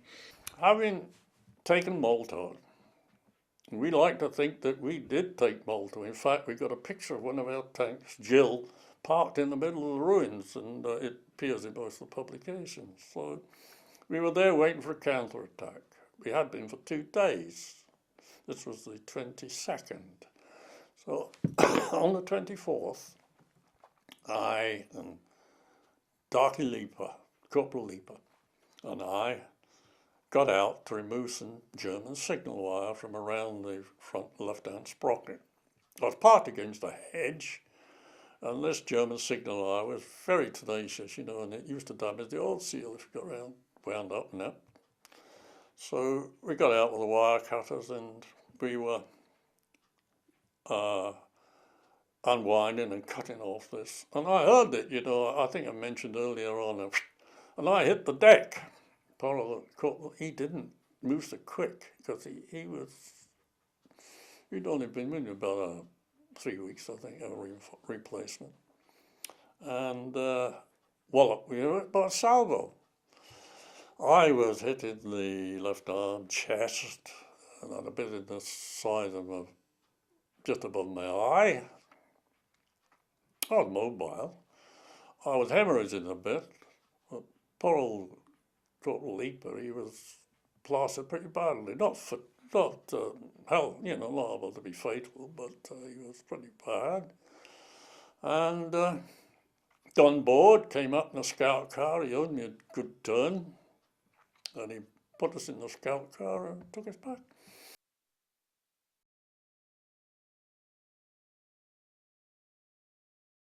I had to report to a reinforcement holding unit, and when I got there, there was various soldiers from various units. Was just some of them was reinforcements, but a lot of them was like myself, wounded going back. Well, while I was there, my brother-in-law, as he became, he'd already been back in England because he'd had bad feet. And he met me back there, and another man from the battalion, Eric Levy, he was there. In fact, there was a group of machine gunners there. Now, we was going to be transferred to infantry units until our commanding officer, Lieutenant Colonel Crawford, he, unbeknown to us, came back to England, and he was reinforcement holding unit, and he was rattling the cages. He wanted machine gunners. He wanted machine gunners back. So when he saw us there with our flasher, by God, utopia! He got us all together. Within 24 hours, we was on a boat back to Normandy, and we picked up the battalion. They were glad to see us back. They was then up at Verson, just over the other side of the Seine. Shall I say, fit in physical sense, fit in head, quite different, because we knew what we didn't know before. We knew what we was going to go back into. I think you'd given up hope, really. I mean, they reckon the observation party had about 3 weeks each time they took over. And it worked out quite close to that. There was a hell of a lot of casualties in the observation crews, as there were with the infantry.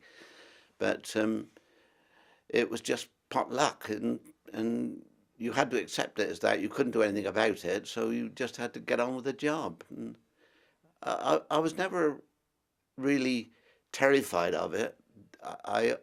After Malta, I didn't want to go back there on the counterattack when they took it later on. I was hoping that I would never be one of those, but that was the only time, I think. No, I think at the end of the day, I consider myself very, very lucky insofar that the whole of that campaign I was in comparative safety. The people that I admire more every time I speak about it is the infantry. I mean, they were taking the blunt of it all the time, and there was nothing. I mean, if I helped them and I supported them and I done a good job, then I'm pleased about that.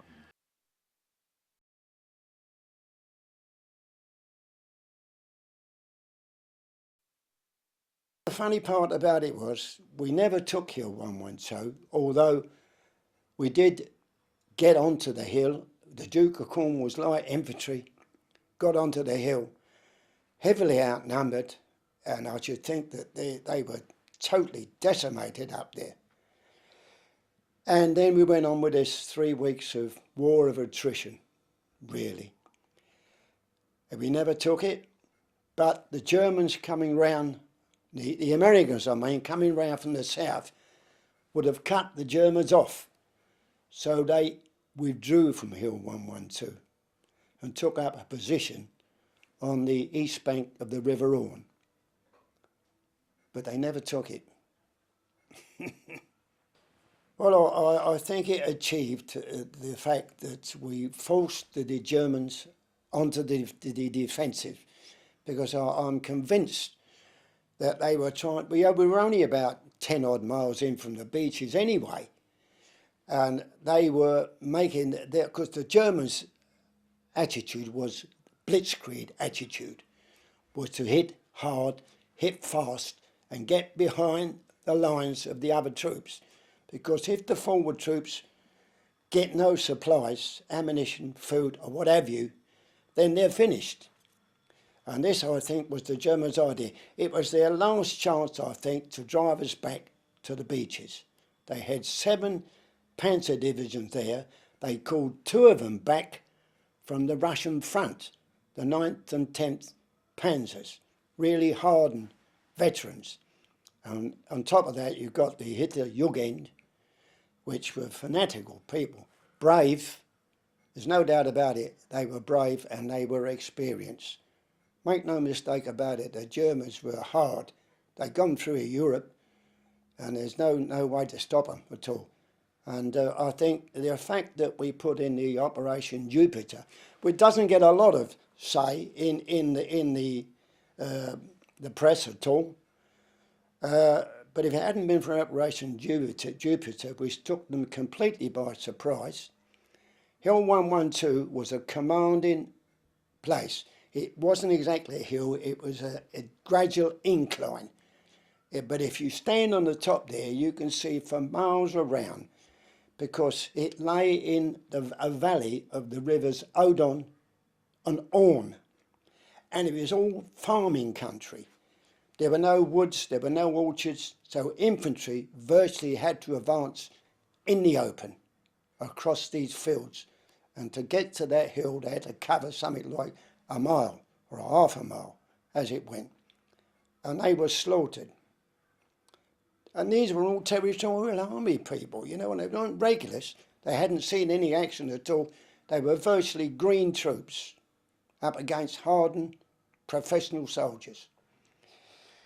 I think by the time we got to Hamburg, we were a completely different division. But there's still a few of us around. The 53rd Welsh took over from us. They went up the hill and reported that there was no Germans on the hill. So they'd withdrawn because they were going to be cut off. So that was round about the middle of August. Now the interesting part on this one, if I may say, is that, work it out, it was round about the middle of August. Call it the 15th, it may be different. Now we went and advanced, our division took a place called Mount Pecan, which is a big battle again, and we got down to the bank of the Seine. The Germans didn't know we were there. The division crossed the Seine, done the crossing of the Seine, and lost a lot of men there. And by the 16th of September, which is only a month, and I haven't never got the measurements in miles, but the miles from the Seine, and we finished up on the 16th of September, finished up on the border of Holland and Belgium, known as the Escaut Canal, waiting for the Paris to drop on the 17th. And that was only 1 month. So it shows everybody how important that hill was. It was, to me, I always say it was a cornerstone of the war. Once that hill was captured, all right, there was a lot more fighting to be done, but once that hill was taken or captured, they went through. There was Paris, Brussels, Antwerp, all captured within that month. Success with which this was done is illustrated by this, which shows you the tank strengths, the strengths of the German army against the British army and against the American army. And you'll be able to see from this that the German deployment against the Americans was a fraction of what went against us. Although the fronts held by the two armies, as you've seen from the other map, is approximately the same. As regards Normandy, there was so much concern about getting across those beaches that nobody thought too much about what was going to happen thereafter.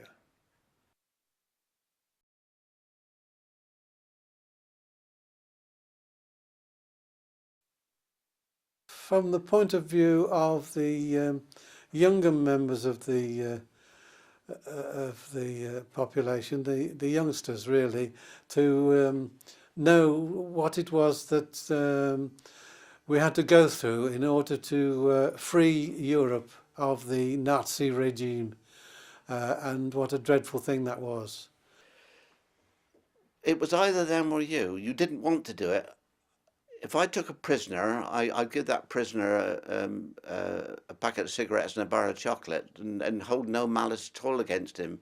But when we were in the field, it was either him or you, so you just had to accept that, and that's the way I looked upon it all the time. The Germans of today, yes, they're much the same as the English youth of today.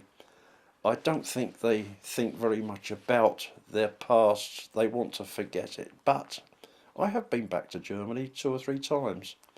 My son was stationed there when he was in the army, and he was very friendly with a German family there who'd been in the Wehrmacht.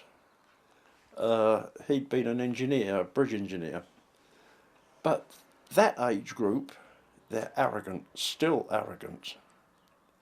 They know they was defeated. Of course they know they was defeated. But they don't like to admit that. But they are still inclined to be arrogant in themselves. They still live slightly in the past. But the German youth of today are much like our youth of today. They don't really want to know. It was an experience that now I regret, it happened. The only thing it left me with was such a hatred for Germans, because when we did the actual fighting, everybody was up for it because they bombed the hell out of us in London. And I thought to myself, well, now I'll get some of my own back. And I was glad I did. And I felt sorry for the civilians that got killed and that, but having done what they did, and when we realised that some of them horror camps and Belsen and Buchenwald and Dachau, it was all worthwhile, because them bastards had never done it in the first place. And to be a civilised nation like them, to do those sort of things, it was unbelievable. I've matured in that respect, that the younger generation didn't know what it was all about, but the older ones are still hanging on to it. They're having these rallies and God knows what, and there's still an element there that I think if they were given a chance, they'd be back to square one again. I'm bloody sure of that. But I've got no love for Germany at all. Well, I'm only too sorry to see it keeps happening. That the regiment I was with was sent to Korea, for instance. Sent tanks. And they suffered quite heavily in Korea. They don't seem to gain much in that exercise. I, as the onlooker, can't see it, and one wonders, was it really worth it?